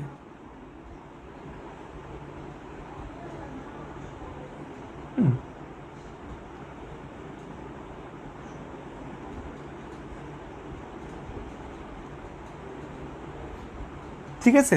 এই সংযোগস্থলে থাকে। তাহলে দেখো বেশি অংশটা কার দিকে থাকে? বেশি অংশটা থাকে এই মেসেন্টেরনে থাকে। বেশি অংশ কার দিকে থাকে? বেশি অংশ থাকে মেসেন্টেরনে। সো এই যে আমাদের যে হেপাটিক সিকা আছে, এটা কিন্তু আমাদের এই যে গিজার্ড আর মেসেন্টেরন, এদের সংযোগী স্থলে থাকে, মানে গিজার্ড এবং মেসেন্টারন দুইটা জায়গা জুড়েই তারা থাকে। বাট মেইনলি কোথায় থাকে? মেইনলি থাকে মেসেন্টারনে, যেটাকে বলা হচ্ছে স্টমাক বলা হয়েছে। ঠিক আছে, তোমরা যারা লাইভ দেখছো বাট লাইভটা এখনও শেয়ার করোনি, তারা লাইভটা একটু শেয়ার করে দাও, তাহলে আরও বেশি মানুষ আমাদের সাথে যুক্ত হতে পারবে এবং বেশি মানুষ আমাদের ক্লাস করতে পারবে। সো তাইলে এটা গেল এখানে আমাদের কথা। আচ্ছা, আরেকটা কথা, লাইভে তো অলরেডি 40 মিনিট হয়ে গেছে, অনেক কিছু পড়িয়ে ফেলেছি, আরও পড়াবো সামনে। মাঝখানে একটা কথা বলে নিই, যারা লাইভ সেশন দেখছো, যে আমাদের এই সেপ্টেম্বর মাসের 5 তারিখ থেকে, এটা তো আগস্ট মাস হচ্ছে, সেপ্টেম্বর মাসের 5 তারিখ থেকে একটা নতুন ব্যাচ চালু হচ্ছে, বোটানি, জুলজি এবং কেমিস্ট্রি। নর্মালি আমি বোটানি, জুলজি, কেমিস্ট্রি পড়াচ্ছি। আমাদের যে জুলজি ব্যাচ রয়েছে এইচএসসি 2021-এর জন্য, 2 মিনিট একটু কথা বলবো, যে এইচএসসি 2021-এর জন্য যে জুলজি ব্যাচ রয়েছে আমাদের এইচএসসি 2021, সেইখানে সেই ব্যাচটা আমাদের অনেক দিন ধরে চলছে। তাদের যে জুলজি সেটা আমরা জুন থেকে চালাচ্ছি, তাদের বোটানি আমরা জুলাই থেকে চালাচ্ছি, তাদের কেমিস্ট্রি আমরা জুলাই থেকে চালাচ্ছি। তো তাদের জুন, জুলাই মানে এই কোর্স 3টা চলছে। সো আগস্ট মাসে এই কোর্স চলছে। সো এইচএসসি 2021-এর কেউ যদি যুক্ত হতে চাও, এই কোর্সটার মধ্যে আমাদের যুক্ত হতে পারে। অলরেডি জুলজি কোর্সে আমাদের 180 জন, বোটানিতে আমাদের 150 জন এবং কেমিস্ট্রিতে আমাদের 125 জনের মতো যুক্ত রয়েছে। সো তোমরা চাইলে এই কোর্সটিতে যুক্ত হতে পারো। এই কোর্সগুলো খুব ইফেক্টিভ হচ্ছে এবং প্রত্যেকটা কোর্সের ক্লাস মাসে 3 দিন করে হচ্ছে, সপ্তাহে 3 দিন, মানে মাসে 12 দিন করে হচ্ছে। সো আমরা এইচএসসি 2022-এর জন্য একটা নতুন কোর্স চালু করছি, এইচএসসি 2022 এবং 21-এর জন্য, যেখানে হচ্ছে যে এইচএসসি 2021-এর যদি এমন কোনো স্টুডেন্ট থাকে যারা চিন্তা করে যে না, তারা ফার্স্ট ইয়ার থেকে টিল নাও তারা কিচ্ছু পড়ে নাই, তারা বায়োলজি এবং কেমিস্ট্রি কিছু সেইভাবে পারে না, হয়তো পরীক্ষায় পাশের জন্য পড়েছে এবং তারা একদম from the very first word থেকে বইয়ের পড়তে চায়, তাহলে আমাদের এই মাস থেকে, আমাদের এই সেপ্টেম্বর থেকে নতুন একটা কোর্স চালু হচ্ছে, যে সেটা মেইনলি আমাদের এইচএসসি 22-এর জন্য ডেডিকেটেড। বাট এইচএসসি 21-এর যদি এমন কেউ থাকে যারা একদম ভেরি ফার্স্ট ওয়ার্ড থেকে বইয়ের পড়তে চায়, তাহলে তারা আমাদের সেই কোর্সে যুক্ত হতে পারে। এবং এই কোর্সটা আমাদের সেপ্টেম্বরে শুরু হবে, সেপ্টেম্বর, অক্টোবর, নভেম্বর, ডিসেম্বর, জানুয়ারি, ফেব্রুয়ারি, মার্চ। তো আমরা ধারণা করছি যে মার্চের মধ্যে আমরা পুরো বই বোটানি, জুলজি এবং কেমিস্ট্রি ফার্স্ট পেপার এবং সেকেন্ড পেপার দুইটাই আমরা কমপ্লিট করে দিতে পারবো ইনশাল্লাহ। কারণ আমাদের এই জুলজি এবং বোটানি এগুলো 2টা করে ক্লাস হবে, ওদের 8টা করে ক্লাস হবে মাসে, আর কেমিস্ট্রি আমাদের মোট মাসে 12টা ক্লাস হবে। সো ইনশাল্লাহ আমরা 7 মাসের মধ্যে কমপ্লিট করে দিতে পারবো সব কিছু। সো এইচএসসি 2021-এর এইচএসসি মোস্ট প্রবাবলি আমাদের জুনের দিকে হবে, আমার ব্যক্তিগত ধারণা যেটা, তো জুনের দিকে হবে। সো তোমাদের মার্চের মধ্যে যদি সব কমপ্লিট করে দেওয়া যায় তাহলে ভালো। আর 21-এর কেউ যদি ভাবো যে না, তোমরা ওদের সাথে একদম ইনিশিয়াল থেকে স্টার্ট করবে না, তোমরা তোমাদের জন্য যে ব্যাচটা আছে 2021-এর জন্য, সেই ব্যাচের সাথে তোমরা যুক্ত থাকবে, সো তাহলে তোমরা তোমাদের সেই ব্যাচের সাথেও যুক্ত হতে পারো। সো এগুলার অ্যাডমিশন নিয়ে কোনো কোয়ারি থাকলে অবশ্যই আমাকে নক দিবে। আর 20 যারা এইচএসসি 2020 যারা সবচেয়ে মানে মেন্টাল প্রেশারে যে ব্যাচ আছে, তাদের জন্য নেক্সট মান্থে আমাদের একটা ক্র্যাশ কোর্স চালু হবে, যেখানে আমরা 30 ক্লাসে বায়োলজি এবং কেমিস্ট্রি এইচএসসির জন্য ফুল রিভাইজ করে দিব। সো সেটা জানার জন্য আমাদের গ্রুপে যুক্ত থাকো। আচ্ছা, অনেকক্ষণ প্রচারণা চালায় ফেললাম, পরে বলবা যে ভাইয়া প্রচারণা চালাচ্ছে সব। হ্যাঁ, এইচএসসি 2020-এর জন্য, মানে এইচএসসি 2020 যারা, তাদের জন্য আমাদের আপাতত সামনে 3টা কোর্স প্ল্যান আছে। একটা হচ্ছে 30 ক্লাসের একটা ক্র্যাশ কোর্স বায়োলজি অ্যান্ড কেমিস্ট্রির, এটা মেইনলি এইচএসসি ওরিয়েন্টেড হবে। আরেকটা কোর্স আমরা চালু করব, সেটা হচ্ছে বায়োলজি এমসিকিউ কোর্স। সেই বায়োলজি এমসিকিউ কোর্স সেটা আমাদের হচ্ছে যে মেইনলি সেটা মোস্ট প্রবলি আমাদের 40 ক্লাসের একটা বায়োলজি এমসিকিউ কোর্স হবে। সেটা হচ্ছে যে একদম অ্যাডমিশন লং, সেটা আমাদের মেডিকেল রিলেটেড যারা বায়োলজি পড়তে চায় বা যারা ইঞ্জিনিয়ারিং রিলেটেড বা ইঞ্জিনিয়ারিংয়ে অ্যাডমিশন দিবে বাট বায়োলজি তাদের দরকার, তাদের জন্য এই কোর্সটা ফুলফিল হবে। আর কেমিস্ট্রি এমসিকিউ একটা কোর্স আমাদের অলরেডি চলছে। সো যারা মেডিকেলে প্রিপারেশন, যাদের হচ্ছে যে মেইনলি মেডিকেলে পড়ার ইচ্ছা আছে, তারা এই কেমিস্ট্রি এমসিকিউ কোর্সটা অবশ্যই দেখবে বা করার চেষ্টা করবে। এটা অলরেডি চলছে, 5টার মতো ক্লাস হয়েছে, আরও 15টা ক্লাস বাকি রয়েছে। আচ্ছা, এবার আসো আমাদের প্রক্টোডিয়াম। আমাদের কোনো কোর্সে ডেমো ক্লাস করানো হয় না, আমাদের কোনো কোর্সের জন্য আমরা ডেমো ক্লাস করি না মাহাদি। কারণ হচ্ছে যে আমাদের অনলাইনে অলরেডি আমরা প্রতিষ্ঠিত এবং সবাই জানে আমাদের কোর্সগুলো কেমন হয়। সো আমাদের কোনো কোর্সেরই কোনো ডেমো ক্লাস নেই। এই যে ডেমো লাইভগুলো আছে সেগুলো দিয়ে জাজ করতে পারো যে ভাইয়া কেমন পড়াবো। সো কোনো কোর্সের আমাদের কোনো ডেমো ক্লাস হয় না, কারণ অলরেডি আমাদের কোর্সগুলোয় প্রতিটা কোর্সে আমাদের 100+ ইনরোল করা আছে। কারণ সবাই জানে যে ব্যাটেলস অফ বায়োলজি থেকে যে কোর্স হয় সেখানে 2টা জিনিস অবশ্যই মেনটেন করা, একটা হচ্ছে কোয়ালিটি আর একটা হচ্ছে দায়বদ্ধতা। আমাদের প্রতিটা কোর্সে প্রতি ক্লাসের পর এক্সাম হয়, সো দায়বদ্ধতা ডেডিকেশনের কোনো জায়গায় আমরা ল্যাকিংস রাখি না। আচ্ছা দেখো, তো প্রক্টোডিয়ামের মধ্যে যদি আসো, আর এই ক্লাসটাকে ডেমো ক্লাস হিসেবে ধরে নিতে পারো, প্রক্টোডিয়ামের মধ্যে যে অংশগুলো আছে সেগুলোর নাম মনে রাখার জন্য আমরা একটা ছন্দ ব্যবহার করব। খেয়াল করে দেখো, এই ইলিয়াম, কোলন, রেকটাম আর পায়ু ছিদ্র, এরা তিনটা জিনিস রয়েছে। তো এটা মনে রাখবো আমরা আমাদের ছোটোবেলায় সিসিমপুর থেকে। তোমরা ছোটোবেলায় সিসিমপুর দেখেছো কিনা জানি না, আমরা যখন ছোটো ছিলাম বিটিভিতে সিসিমপুর দেখা যেত।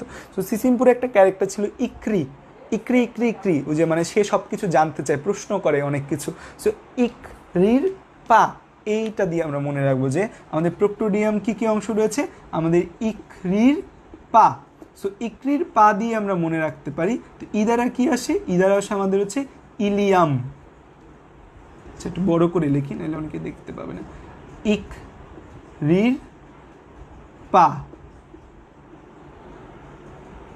ইকরির ই দ্বারা কী হবে, ই দ্বারা হবে ইলিয়াম।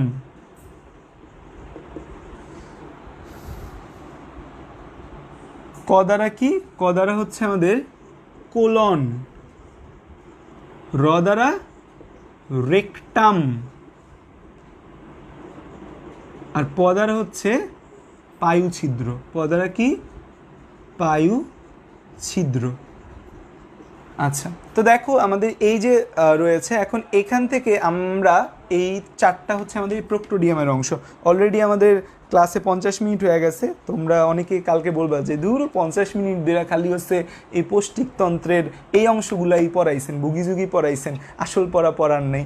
ঠিক আছে, সো দেখো আমরা কিন্তু অলরেডি আমাদের এখান থেকে যা যা আসতে পারবে মেইন জিনিস আমরা অলরেডি পড়ে ফেলেছি। দেখো আমাদের এই যে ইলিয়াম, কোলন, পায়ুছিদ্র, রেকটাম, তাহলে এই চারটা অংশ হচ্ছে আমাদের প্রক্টোডিয়ামের অংশ। সো এখন পরীক্ষার হলে এই জায়গা থেকে যে কোনো এমসিকিউ আসলে আমরা পারবো। কেন পারবো? কারণ আমরা প্রক্টোডিয়ামে কী কী আছে এই জিনিস আমরা জানি।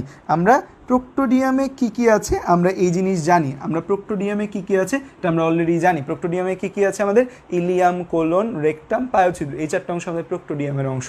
এখন যদি আমার পরীক্ষার মধ্যে প্রশ্ন করা হয়, মেসেন্টেরিয়নের তো কোনো অংশ নেই, পরীক্ষার মধ্যে যদি আমার প্রশ্ন আসে যে নিচের কোনটা স্টমোডিয়ামের অংশ, নিচের কোনটা স্টমোডিয়ামের অংশ আসছে, আমি জানি প্রক্টোডিয়াম মানে ইকরির পা, এই চারটা, মেসেন্টেরিয়নের কোনো নাম নেই, তাহলে এইগুলা ছাড়া যা আছে তাই স্টমোডিয়াম।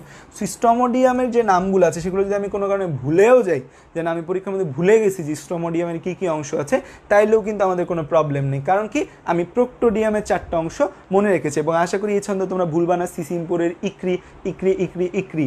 সো এই ইকরির পা, সো এই ইলিয়াম, কোলন, রেকটাম, পায়ুছিদ্র, এই চারটা জিনিস আসছে।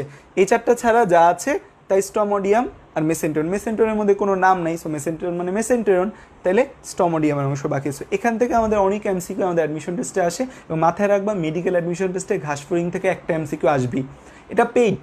মেডিকেল অ্যাডমিশন টেস্ট ঘাসফড়িং থেকে একটা প্রশ্ন আসবেই।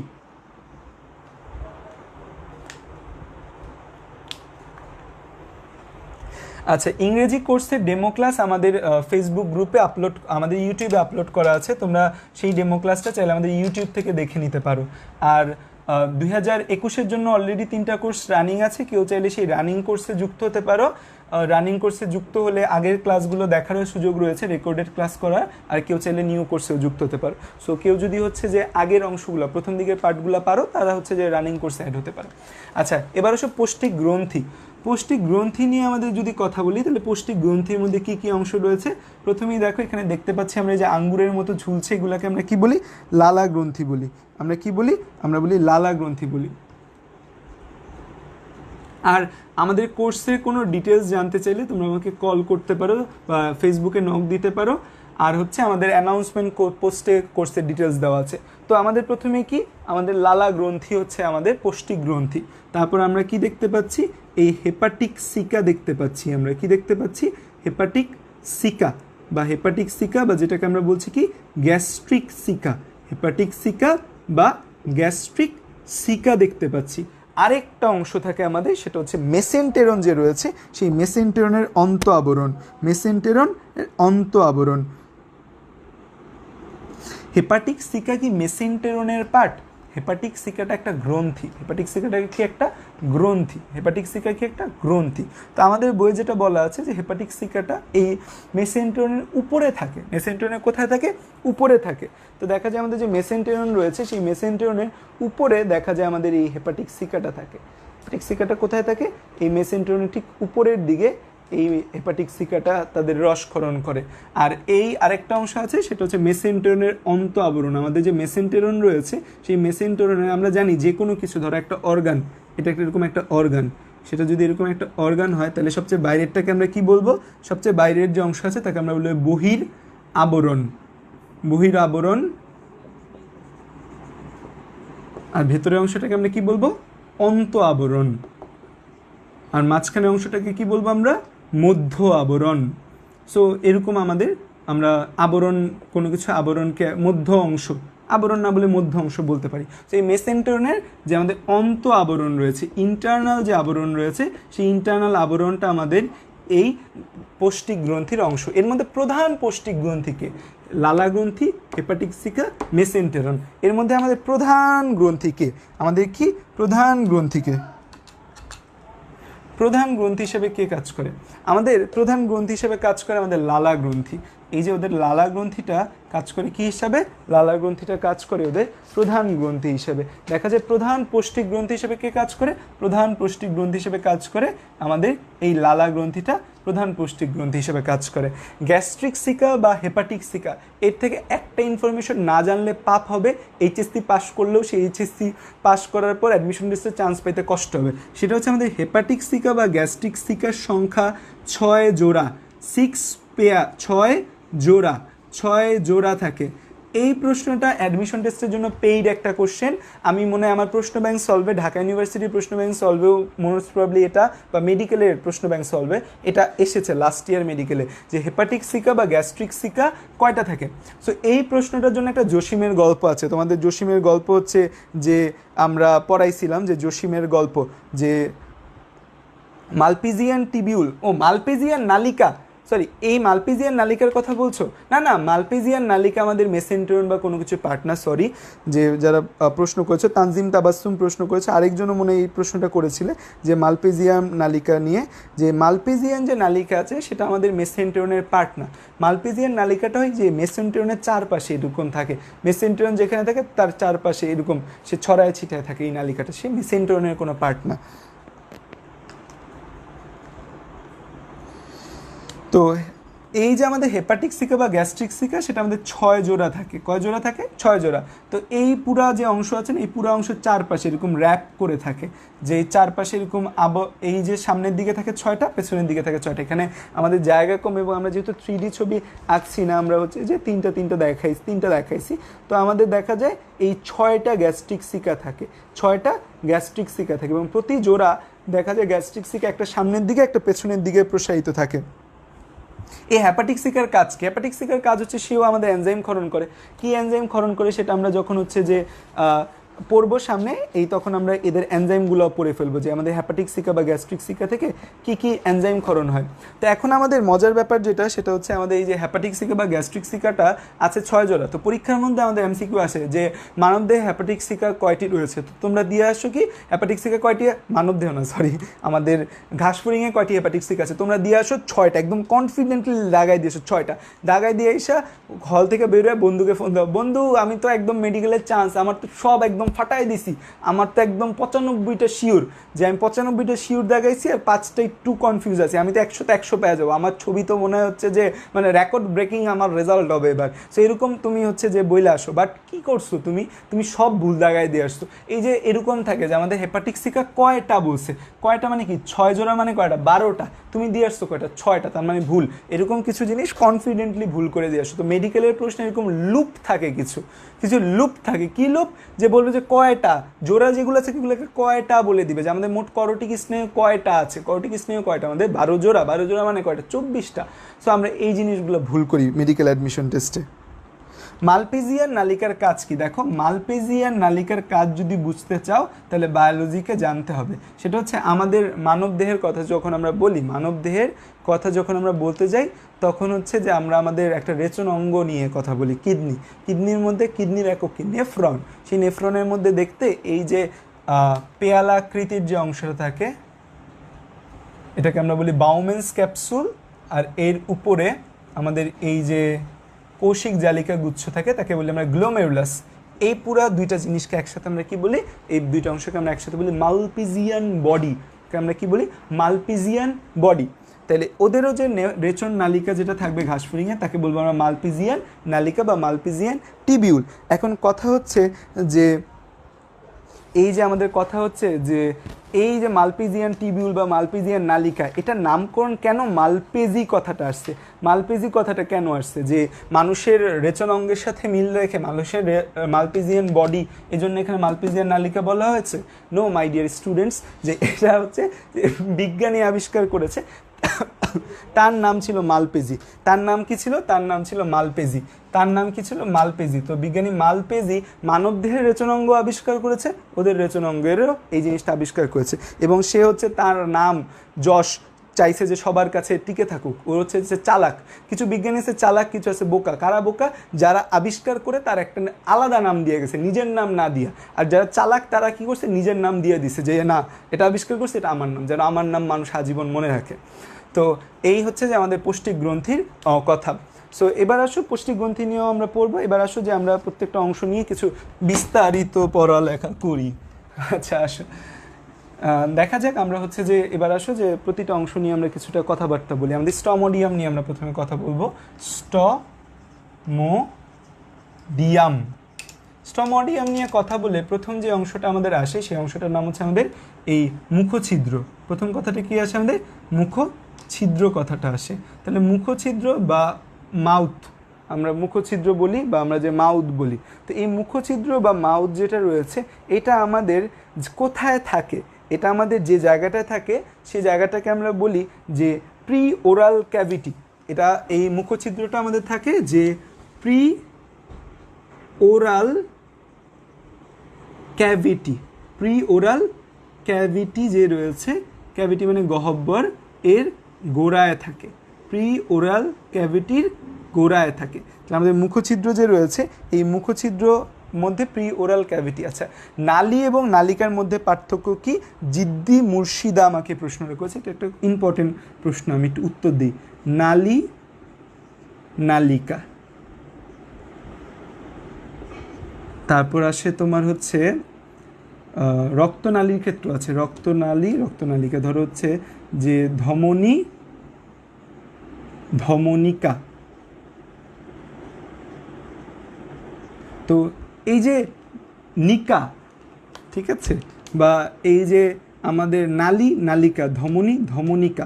সো এই যে ইকা টার্মটা যে আসতেছে, ইকা, এই যে আমাদের লাস্টে ইকা টার্ম ব্যবহার হয়, ইকা মানে হচ্ছে ক্ষুদ্র। ইকা মানে কি? ইকা টার্ম মানে হচ্ছে ক্ষুদ্র। কি ক্ষুদ্র? যে ক্ষুদ্র বা ছোট, ক্ষুদ্র বা ছোট, বা আরও স্পেসিফিকভাবে বললে সরু। আমি যে টার্মটা ইউজ করতে চাই সেটা আমি ইউজ করতে চাই সরু। কি সরু? লুমেন সরু। কি সরু? লুমেন সরু। এই যে ধরো এটা হচ্ছে একটা লম্বা নালী, এই নালীটার যে লুমেন রয়েছে, যে ডায়ামিটার রয়েছে নালীটার, এটা অনেক বড়। এই একটা নালী, এই নালীর ডায়ামিটারটা অনেক ছোট। তাহলে এটা বড়, এটা দিয়ে ফ্লো হবে বেশি, যাবে বেশি, তো এটা নালী। আর যেটা এরকম চিকুন একটা হচ্ছে যে লুমেন আছে, সেটা কি হবে? সেটা হবে নালিকা। সেটা হবে কি? নালিকা। সো নালী লুমেন বড়, নালিকার লুমেন ছোট। ধমনী লুমেন বড়, ধমনিকার লুমেন ছোট। তো দেখা যায় যে লুমেন বা এই যে আমাদের এই নালীটার যে ডায়ামিটার রয়েছে সেই ডায়ামিটারটা আমাদের ছোট হবে, এটা বড় হবে। ঠিক আছে?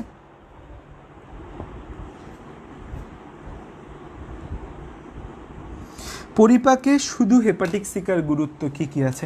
পরিপাকে হেপাটিক সিকার অনেকগুলো গুরুত্ব আছে। আমরা যখন খাদ্য পরিপাকটা পড়বো নেক্সট ক্লাসে, আজকে আমরা খাদ্য পরিপাক পড়বো না, তখন আমরা এই হেপাটিক সিকার গুরুত্ব যাব। তো মুখছিদ্র থাকে কোথায় আমাদের? এই প্রি ওরাল ক্যাভিটি, তার মানে হচ্ছে এই প্রি ওরাল ক্যাভিটি, বা এটাকে আমরা বলি হচ্ছে, এটার আরেকটা নামও আছে যে সিবেরিয়াম। প্রি ওরাল ক্যাভিটির আরেকটা নাম আছে সিবেরিয়াম, প্রি ওরাল ক্যাভিটি বা সিবেরিয়াম। সো তাহলে খেয়াল করো যে আমাদেরও, তুমি চিন্তা করো তোমার এই যে মুখছিদ্র, এই মুখছিদ্রের ভেতরে কি আছে?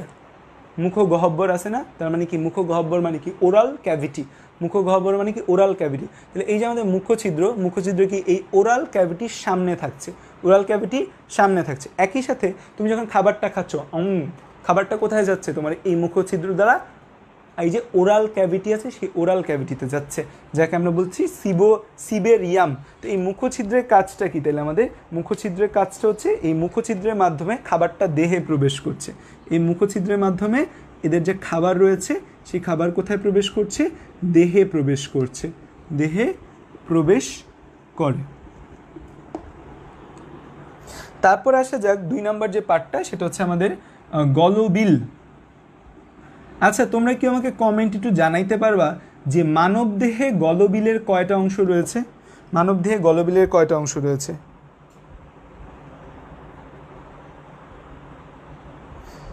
এখনো 100 শেয়ার হইল না ভিডিও, 100 জন দেখতেছো, মাত্র 67টা শেয়ার হয়েছে, একটু শেয়ার করে দাও ভিডিওটা। তো আমাদের যে গলবিল বা ফ্যারিংস রয়েছে, এই গলবিল বা ফ্যারিংসটা আমাদের দেখা যায় যে একটা পেশি বহুল অঙ্গাণু হয়, পেশি বহুল অংশ। এটা কি? পেশি থাকে, পেশি বহুল একটা অংশ হয়। এই গলবিলের কাজটা কি? গলবিল বা ফ্যারিংসের কাজ হচ্ছে যে আমাদের খাবারটাকে পরবর্তী অংশ, খাবারটাকে কোথায় পাঠায়? খাবারকে গ্রাসনালীতে পাঠায় দেয়, খাবারকে এই ইসোফেগাসে যেতে সাহায্য করে, ইসোফেগাস এ পাঠায়, যে খাবারটাকে ইসোফেগাসে পাঠায় দেয়। মানে ও কিছু সেরকম আর করে না, ও খাবারটাকে ইসোফেগাসে পাঠায় দেয়। আমাদের গলবিলের কিন্তু 3টা অংশ আছে, তাই না? মানবদেহে গলবিলের 3টা অংশ। এটাকে বলি আমরা ন্যাজোফ্যারিংস বা নাসা গলবিল, এটাকে বলি আমরা ওরোফ্যারিংস বা মুখগলবিল, আর একটাকে বলি আমরা ল্যারিঙ্গোফ্যারিংস। দেখো, একটা কথা আমি তোমাদের আবারও বলি যে বায়োলজি কিছু পড়ো ভালো করে, আর না পড়ো, মেডিকেলে যদি চান্স পেতে চাও, মানবদেহের A to Z 3 অধ্যায় থেকে 11 অধ্যায় A to Z ভালো করে জানতে হবে, ল্যাকিংস থাকা যাবে না এই জায়গার নলেজের মধ্যে। খাবারকে আমাদের ইসোফেগাসে পাঠায়। তারপর যদি আসি ইসোফেগাসের কথায় আসি, ইসোফেগাস বা যাকে আমরা বলছি অন্ননালী, অন্ন যেতে সাহায্য করে, বা যাকে আমরা বলতে পারি গ্রাসনালী। কি টান বাবারে বাবা! আমার কাছে না, তোমাদের কাছে কেমন লাগে জানি না, আমার কাছে এই ইসোফেগাস টার্মটা সহজ লাগে রেদার দেন অন্ননালী আর গ্রাসনালী। তোমাদের কাছে কেমন লাগে তোমরা কমেন্টে জানাও, যে আমাদের কাছে এইটাকে ভাল লাগে, যে ইসোফেগাস টার্ম আমার কাছে অনেক সুন্দর গ্রাসনালী থেকে। সো এটা হচ্ছে কি, এটা আমাদের খাবারটাকে কোথায় নিয়ে যায়? এই হচ্ছে খাবারকে ক্রপে নিয়ে যায়। তো দেখা যায় কি, মানে আলটিমেটলি এই যে নালীগুলো আছে, এই নালীগুলোর কাজ কি? নালীগুলোর কাজ হচ্ছে খাবারটাকে ডাউনওয়ার্ডস, যে জায়গায় গেলে সে কাজ করতে পারবে সে জায়গায় নিয়ে যেতে সাহায্য করে, ক্রপে নিয়ে যায়। সো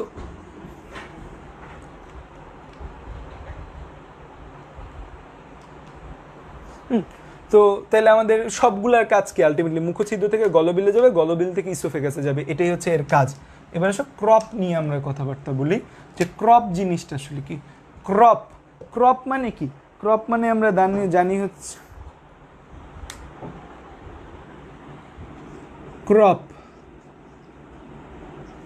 তো এই ক্রপ যেটা, সেটা একটু প্রসারিত অংশ। কার প্রসারিত অংশ? এই ইসোফেগাস যে রয়েছে, এই ইসোফেগাসটা একটু ফুলে যায়।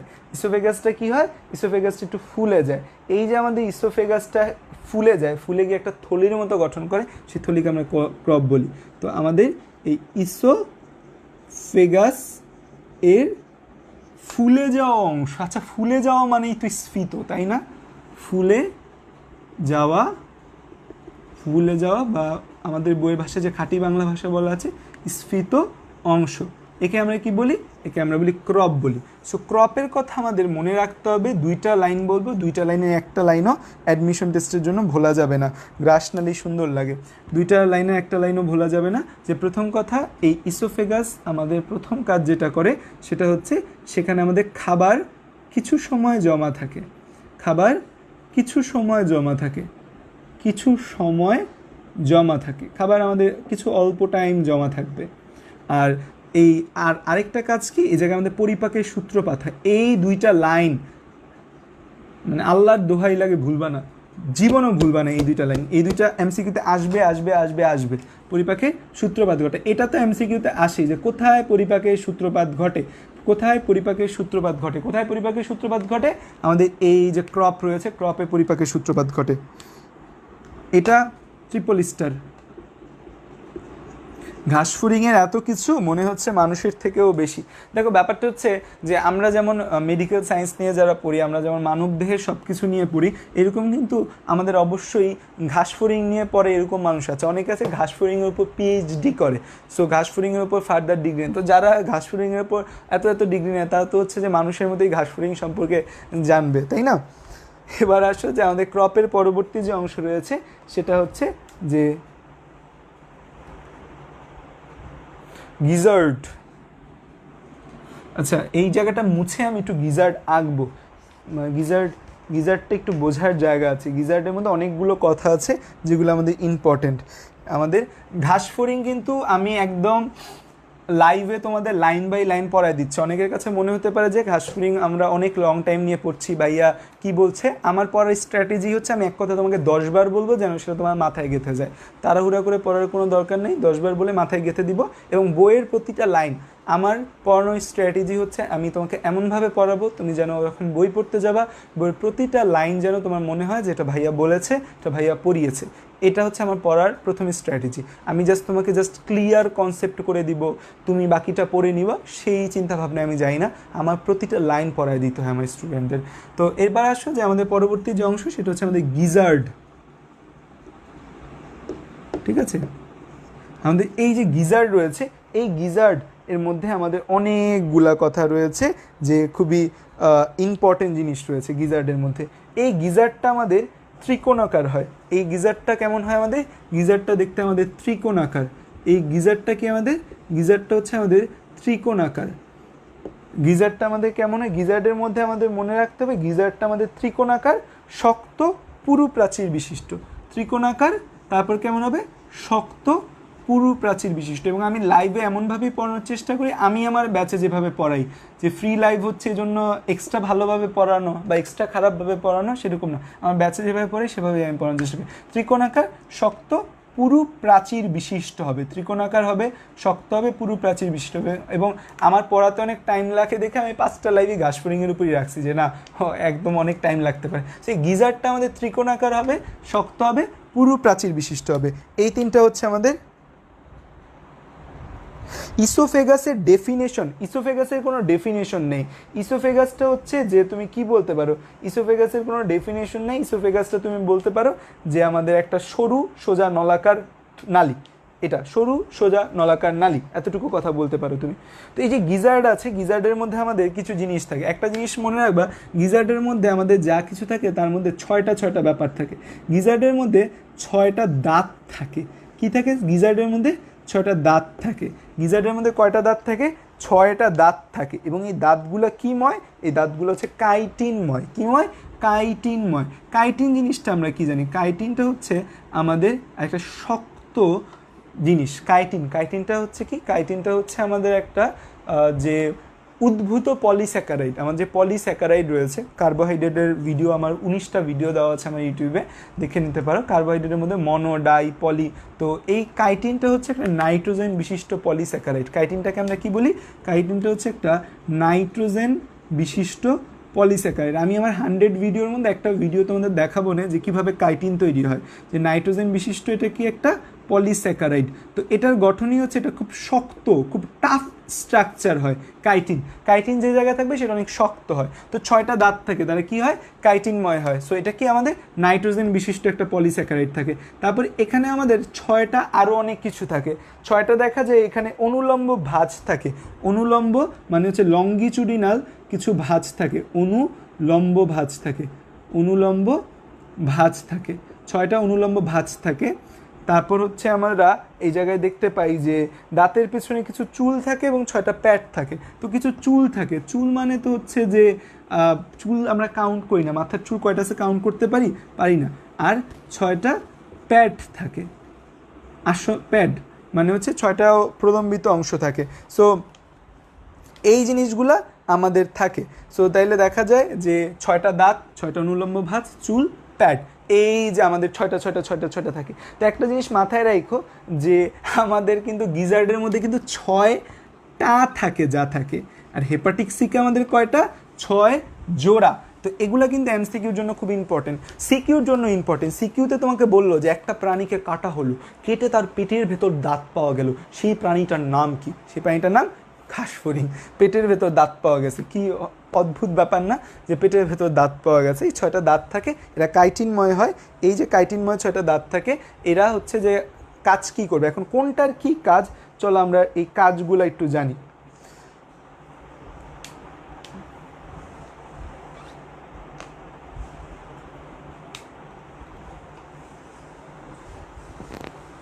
প্যাড মানে কি? আচ্ছা দেখো, এই যে আমাদের প্যাড বলাটা আছে, প্যাড মানে আসলে কি? প্যাড মানে হচ্ছে একটা পেশি বলয়। প্যাড মানে দেখা যায় যে এদের মধ্যে এরকম কিছু প্রসারিত অংশ থাকে যেগুলোকে আমরা প্যাড বলি, এবং এদের থেকে আমাদের এরকম চুল বের হয়।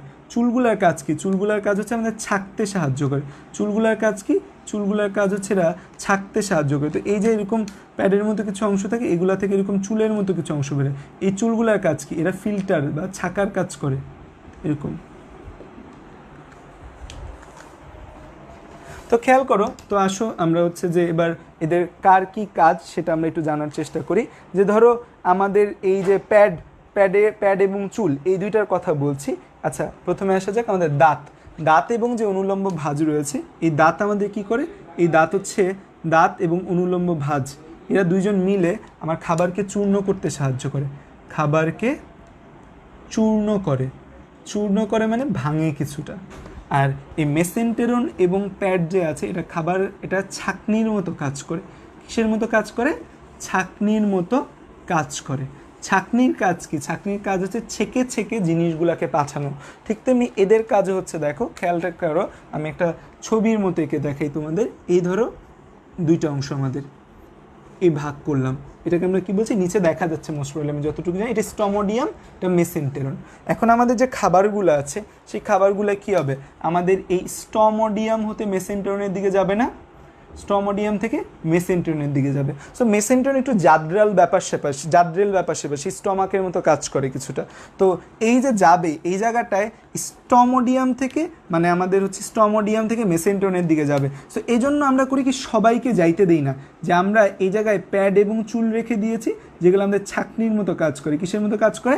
ছাঁকনির মতো কাজ করে। এবং এই ছাঁকনির কাজ কি? আমাদের ধরো আমরা পানি যখন ফিল্টার করি, সেই ফিল্টারিং করার কারণটা কি? আমরা যে বড় বড় যে জিনিসগুলো আছে সেগুলোকে রেখে দিব, যাইতে দিব না ওই জায়গায়। ছোট ছোট যে জিনিসগুলো আছে সেগুলোকে দিই। কারণ কি? কারণ হচ্ছে মেসেন্টেরনে গিয়ে আমাদের খাবার হজম হবে। এই খাবার হজম হওয়ার সময় আমরা একদম সূক্ষ্ম যে চূর্ণগুলো আছে, সেই সূক্ষ্ম চূর্ণগুলো জাস্ট মেসেন্টেরনে দিতে যাই। কারণ মেসেন্টেরনের মধ্যে গ্যাস্ট্রিক সিকা আছে, যাবে, এনজাইম পাবে, হজম হয়ে যাবে। খালি বড় বড় দানাগুলোকে আমরা যাইতে দিব না। বড় বড় দানাগুলোকে আমরা এই গিজার্ডেই রেখে দিব, আরও চাপ দিব তার, যে তুমি যাবা না, তুমি ছোটো হবা না, তোমার সাইপা ছোটো করবো, যাইতে দিব না। সো যারা আছে তাদেরকে আমরা যেতে দেই না। যে আমাদের কে এই চুল এবং যে প্যাড আছে, তারা ছাঁকনির মতো কাজ করে। তারা কিসের মতো কাজ করে? ছাঁকনির মতো কাজ করে, ফিল্টারের মতো কাজ করে। যেগুলো জাস্ট সূক্ষ্ম চূর্ণ হয়েছে, সেই সূক্ষ্ম চূর্ণ হওয়া জিনিসগুলোকে শুধু স্টমোডিয়াম থেকে মেসেন্টেরনের দিকে যেতে দেয়, বাকিগুলোকে স্টমোডিয়াম থেকে মেসেন্টেরনের দিকে যেতে দেয় না। যে স্টমোডিয়াম থেকে মেসেন্টেরনের দিকে যেতে দিবে না। আর আরেকটা অংশ থাকে, আরেকটা জিনিস থাকে এই জায়গায়,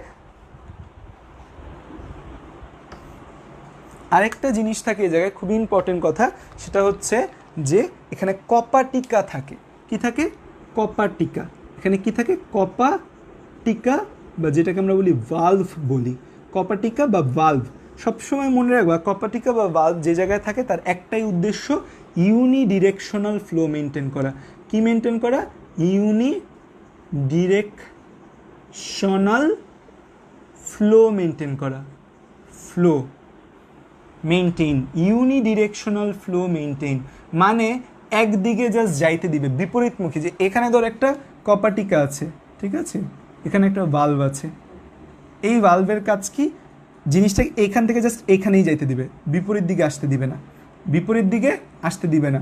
আমাদের হৃৎপিণ্ড অসংখ্য ভালভ রয়েছে না, আমাদের হৃৎপিণ্ড অসংখ্য ভালভ রয়েছে, সেই ভালভগুলোর কাজ কি, সেই ভালভগুলোর কাজ হচ্ছে কিন্তু আমাদের রক্তটাকে ইউনিডিরেকশনাল ফ্লো মেনটেন করা। সো কপাটিকা বা ভালভ যেখানেই পাবা মনে রাখবা, কপাটিকা বা ভালভের একমাত্র কাজই হচ্ছে ইউনিডিরেকশনাল ফ্লো মেনটেন করা, যে যেদিকে যাচ্ছে সেদিকেই যাইতে দিবে, বিপরীত দিকে আসতে গেলেই বাধা দিবে। মানে ধরো তুমি অ্যাপেক্সের দোকানে ঢুকছো, অ্যাপেক্স বসুন্ধরা অ্যাপেক্সে গেছো, তাহলে একটা হচ্ছে এন্ট্রি আর একটা হচ্ছে এক্সিট। তো এন্ট্রি দিয়ে তুমি ঢুকছো, এক্সিট আবার বের হইতে চাবে এন্ট্রি দিয়ে, তখন দারোয়ান বাধা দিবে না, থামেন স্যার ওই রাস্তা দিয়ে যান, এটা এক্সিট না এটা এন্ট্রি, লাইক দ্যাট। কপাটিকা এটার মধ্যে কাজ করে। কপাটিকা কাজ করে অলওয়েজ কি, কপাটিকা হচ্ছে আমাদের ইউনিডিরেকশনাল ফ্লো মেনটেন করে। কপাটিকা কি, কপাটিকা হচ্ছে ইউনিডিরেকশনাল ফ্লো মেনটেন করে। আচ্ছা, আমার বাড়ি কি হচ্ছে মুন্সিগঞ্জ, আমার বাড়ি কি নোয়াখালী নাকি? না, আমার বাড়ি হচ্ছে মুন্সিগঞ্জ, আমার গ্রামের বাড়ি হচ্ছে মুন্সিগঞ্জে। নোয়াখালী মানে দেখা যায় এখন তো ভাষার মিক্সচার হচ্ছে, নানা জায়গায় নানা মানুষের কথা শোনা যায়, দ্যাটস ওয়াই মিক্সিং করে কথাবার্তা বলা মাঝে মাঝে তোমাদের মজা দেওয়ার জন্য। সো এই হচ্ছে আমাদের এই গিজার্ড বা স্টমোডিয়ামের কাজ। সো স্টমোডিয়ামের কাজ আমাদের মনে রাখতে হবে, এই যে দুইটা আছে এটা খাবারকে চূর্ণ করে, আমাদের হচ্ছে যে চুল বা প্যাট যারা আছে তারা চাকনির মতো কাজ করে। কপাটিকা যেটা আছে ইউনিডিরেকশনাল ফ্লো মেনটেন করে। তো ইউনিডিরেকশনাল ফ্লো মেনটেন করা মানে কি, সহজ ভাষায় খাবারটাকে বিপরীত দিক থেকে আসাটা বাধা দেয়, যে খাবারটাকে বিপরীত দিক থেকে আসাটা বাধা দিবে সে, এটা হচ্ছে এর কাজ। ক্লিয়ার সবাই? আচ্ছা, কারো কোনো প্রশ্ন থাকলে করতে পারো। এরশাদ মিয়া প্রশ্ন করেছে, হিউম্যান স্টমাকে তো কাইম তৈরি হয়, ঘাসফড়িংয়ের স্টমাকের মধ্যেও কি এমন কিছু হয়? ঘাসফড়িংয়ের স্টমাক, কাইম মানে কি? কাইম মানে হচ্ছে আমাদের গ্যাস্ট্রিক জুস এবং চূর্ণকৃত খাবার দুটাকে একসাথে আমরা কাইম নামকরণ করেছি। এদের মধ্যেও আমাদের খাবারটা চূর্ণ বিচূর্ণ হয়, খাবারটা চূর্ণ বিচূর্ণ হয়ে আমরা বলি পেস্ট তৈরি করে। কি তৈরি করে? আমরা বলি পেস্ট তৈরি করে।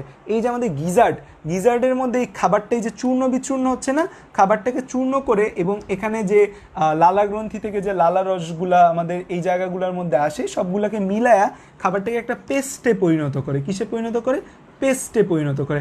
আমরা এ জায়গায় কাইম টার্মিনোলজিটা উল্লেখ করি না, আমরা কি উল্লেখ করি? আমরা পেস্ট কথাটা উল্লেখ করি। সো ওদের এখানে কি তৈরি হয়? এখানে পেস্ট তৈরি হয়। আচ্ছা,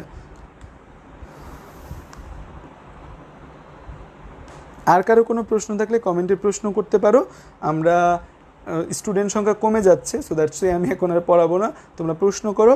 বাকিটুকু আমাদের তো আরও 4টা ক্লাস রয়েছে, আমরা 4টা ক্লাসে পড়বো। স্টুডেন্ট যখন দেখবো 100 কমে গেছে তখন আর পড়াবো না। 20,000 মানুষের গ্রুপে যদি 100 মানুষ ক্লাস না করে, বিস্তারিতভাবে বায়োলজি জানতে না চায়, তাহলে তো এটা বিপদ।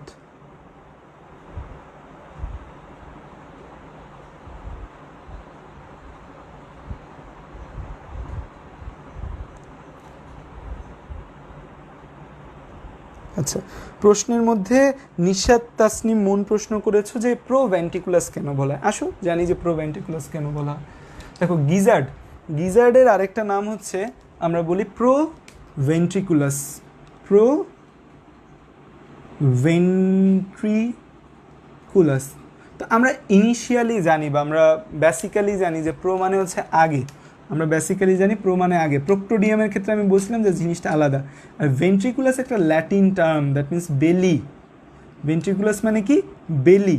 ভেন্ট্রিকুলাস মানে কি? বেলি, দ্যাট মিনস বেলির আগে। বেলির আগে, বেলি মানে কি? আমরা বলি পেটের রিজনটাকে আমরা বেলি বলি, দ্যাট মিনস বেলি মানে হচ্ছে আমাদের স্টমাক।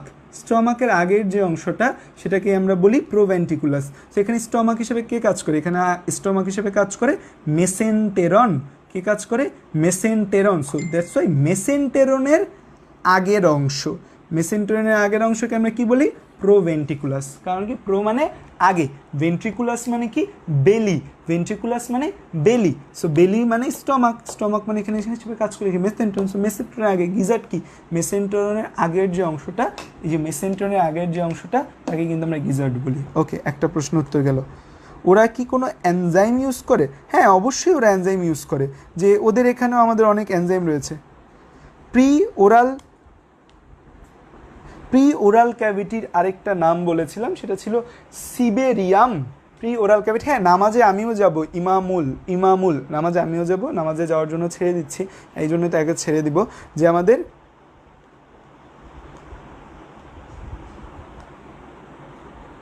বায়োলজিকে এখনও অনেকে ভয় পায়, তার জন্য বেশি জানতে চায় না।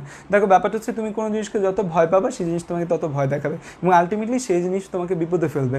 আমি আমার অ্যাডমিশন টাইমের এক্সপিরিয়েন্স বলতে পারি। আমার কিছু বন্ধু ছিল যারা বায়োলজিকে ভয় পেত, বায়োলজি পড়তো না একদমই, তাদের ইন্টার লাইফেও বায়োলজি পড়ে নেই, পড়ছে তারা কলেজের এক টিচারের কাছে ইন্টারে পুরা 10 মাস লাগায় বায়োলজি পড়ছে, বাট সেখানে বায়োলজি পড়ে তারা তেমন কিছু শিখতে পারেনি, তাদের শিক্ষার আগ্রহ ছিল না। আমি শিক্ষকের কোনো দোষ দিচ্ছি না, বাংলাদেশ সকল শিক্ষক তার সর্বোচ্চ চেষ্টা দিয়ে পড়ে।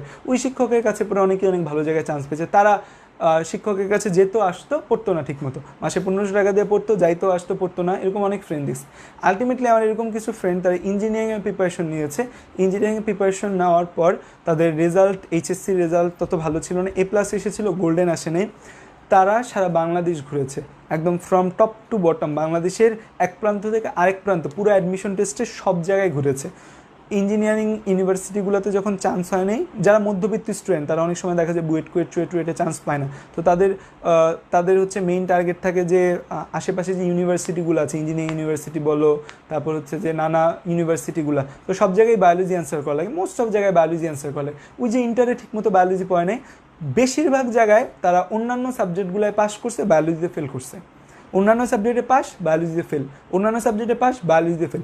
এক বায়োলজি ফেল করার কারণে আর ইংলিশ ফেল করার কারণে তারা কোথাও চান্স পায়নি ফার্স্ট টাইমে, স্বাভাবিক ব্যাপার। সো বায়োলজি পড়বা না, বায়োলজি না পড়ে তোমরা জাস্ট ফিজিক্স আর ম্যাথ পড়ে তোমরা একদম সব কিছু উদ্ধার করে ফেলবা, এরকম যদি ভেবে থাকো তাহলে তোমরা বোকার স্বর্গে বসবাস করছো। বায়োলজি বিস্তারিতভাবে যদি না জানো, আলটিমেটলি তোমরা যদি হয়ে যায় 4টা ইঞ্জিনিয়ারিং ইউনিভার্সিটিতে, দেন ইটস ভেরি গুড, আলহামদুলিল্লাহ, দোয়া করে যেন হয়ে যায়। আর যদি না হয় তাহলে বিপদ সামনে তোমাদের জন্য অপেক্ষা করছে।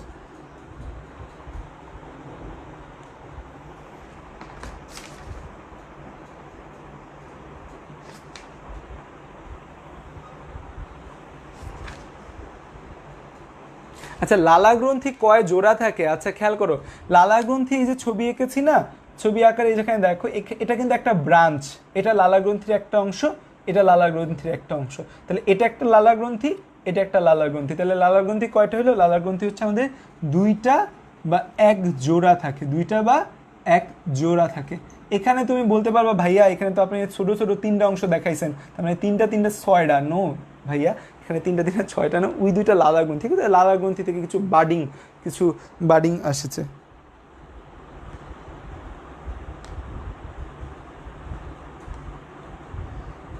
বায়োলজি পড়লেও মনে থাকে না, পড়তে বসলেই ভীতি কাজ করে। দেখো ব্যাপারটা হচ্ছে আমরা মাথায় ঢুকায় ফেলছি বায়োলজি কঠিন, এই কনসেপ্টটা যদি তুমি মাথায় ঢুকায় ফেলো তাহলে তোমার কোনো জিনিস জীবনে সহজ হবে না। কারণ আমাদের মস্তিষ্কের মধ্যে একটা আছে রেটিকুলো এন্ডোথেলিয়াম সিস্টেম বলতে, আমাদের মস্তিষ্কের মধ্যে দেখা যায় আমাদের মস্তিষ্কের মধ্যে রেটিকুলার অ্যাক্টিভেটিং সিস্টেম বলে একটা অংশ রয়েছে, সেটিকে তুমি যা সিগন্যাল দিবে সেটাকেই অ্যাম্প্লিফাই করবে তোমাকে। তুমি যদি বলো আজকে দিন খারাপ যাবে, তুমি দেখবে তোমার সামনে যা ঘটনা ঘটবে সব তোমার কাছে মনে হবে যে সব খারাপ। আর যদি তুমি বলো যে না, আজকে দিনটা আমার জন্য খুবই ভালো একটা দিন, আজকের দিনটা আমার জন্য একটা পজিটিভ ডে, আজকের দিন আমার ভালো যাবে, তাই দেখবা কি আজকের দিনে যা ঘটবে তোমার কাছে ভালো লাগবে। এটাই নিয়ম, এটাই স্বাভাবিক ব্যাপার স্যাপার। কিন্তু হচ্ছে আমরা ওই যে ঢুকাই বুঝি বায়োলজি কঠিন, বায়োলজি বুঝি না, বায়োলজি পারি না, এই জন্য বায়োলজি ভালো লাগে না, ওই যে তোমাদের মাথায় ঢুকাই ফেলছে কিছু মানুষ।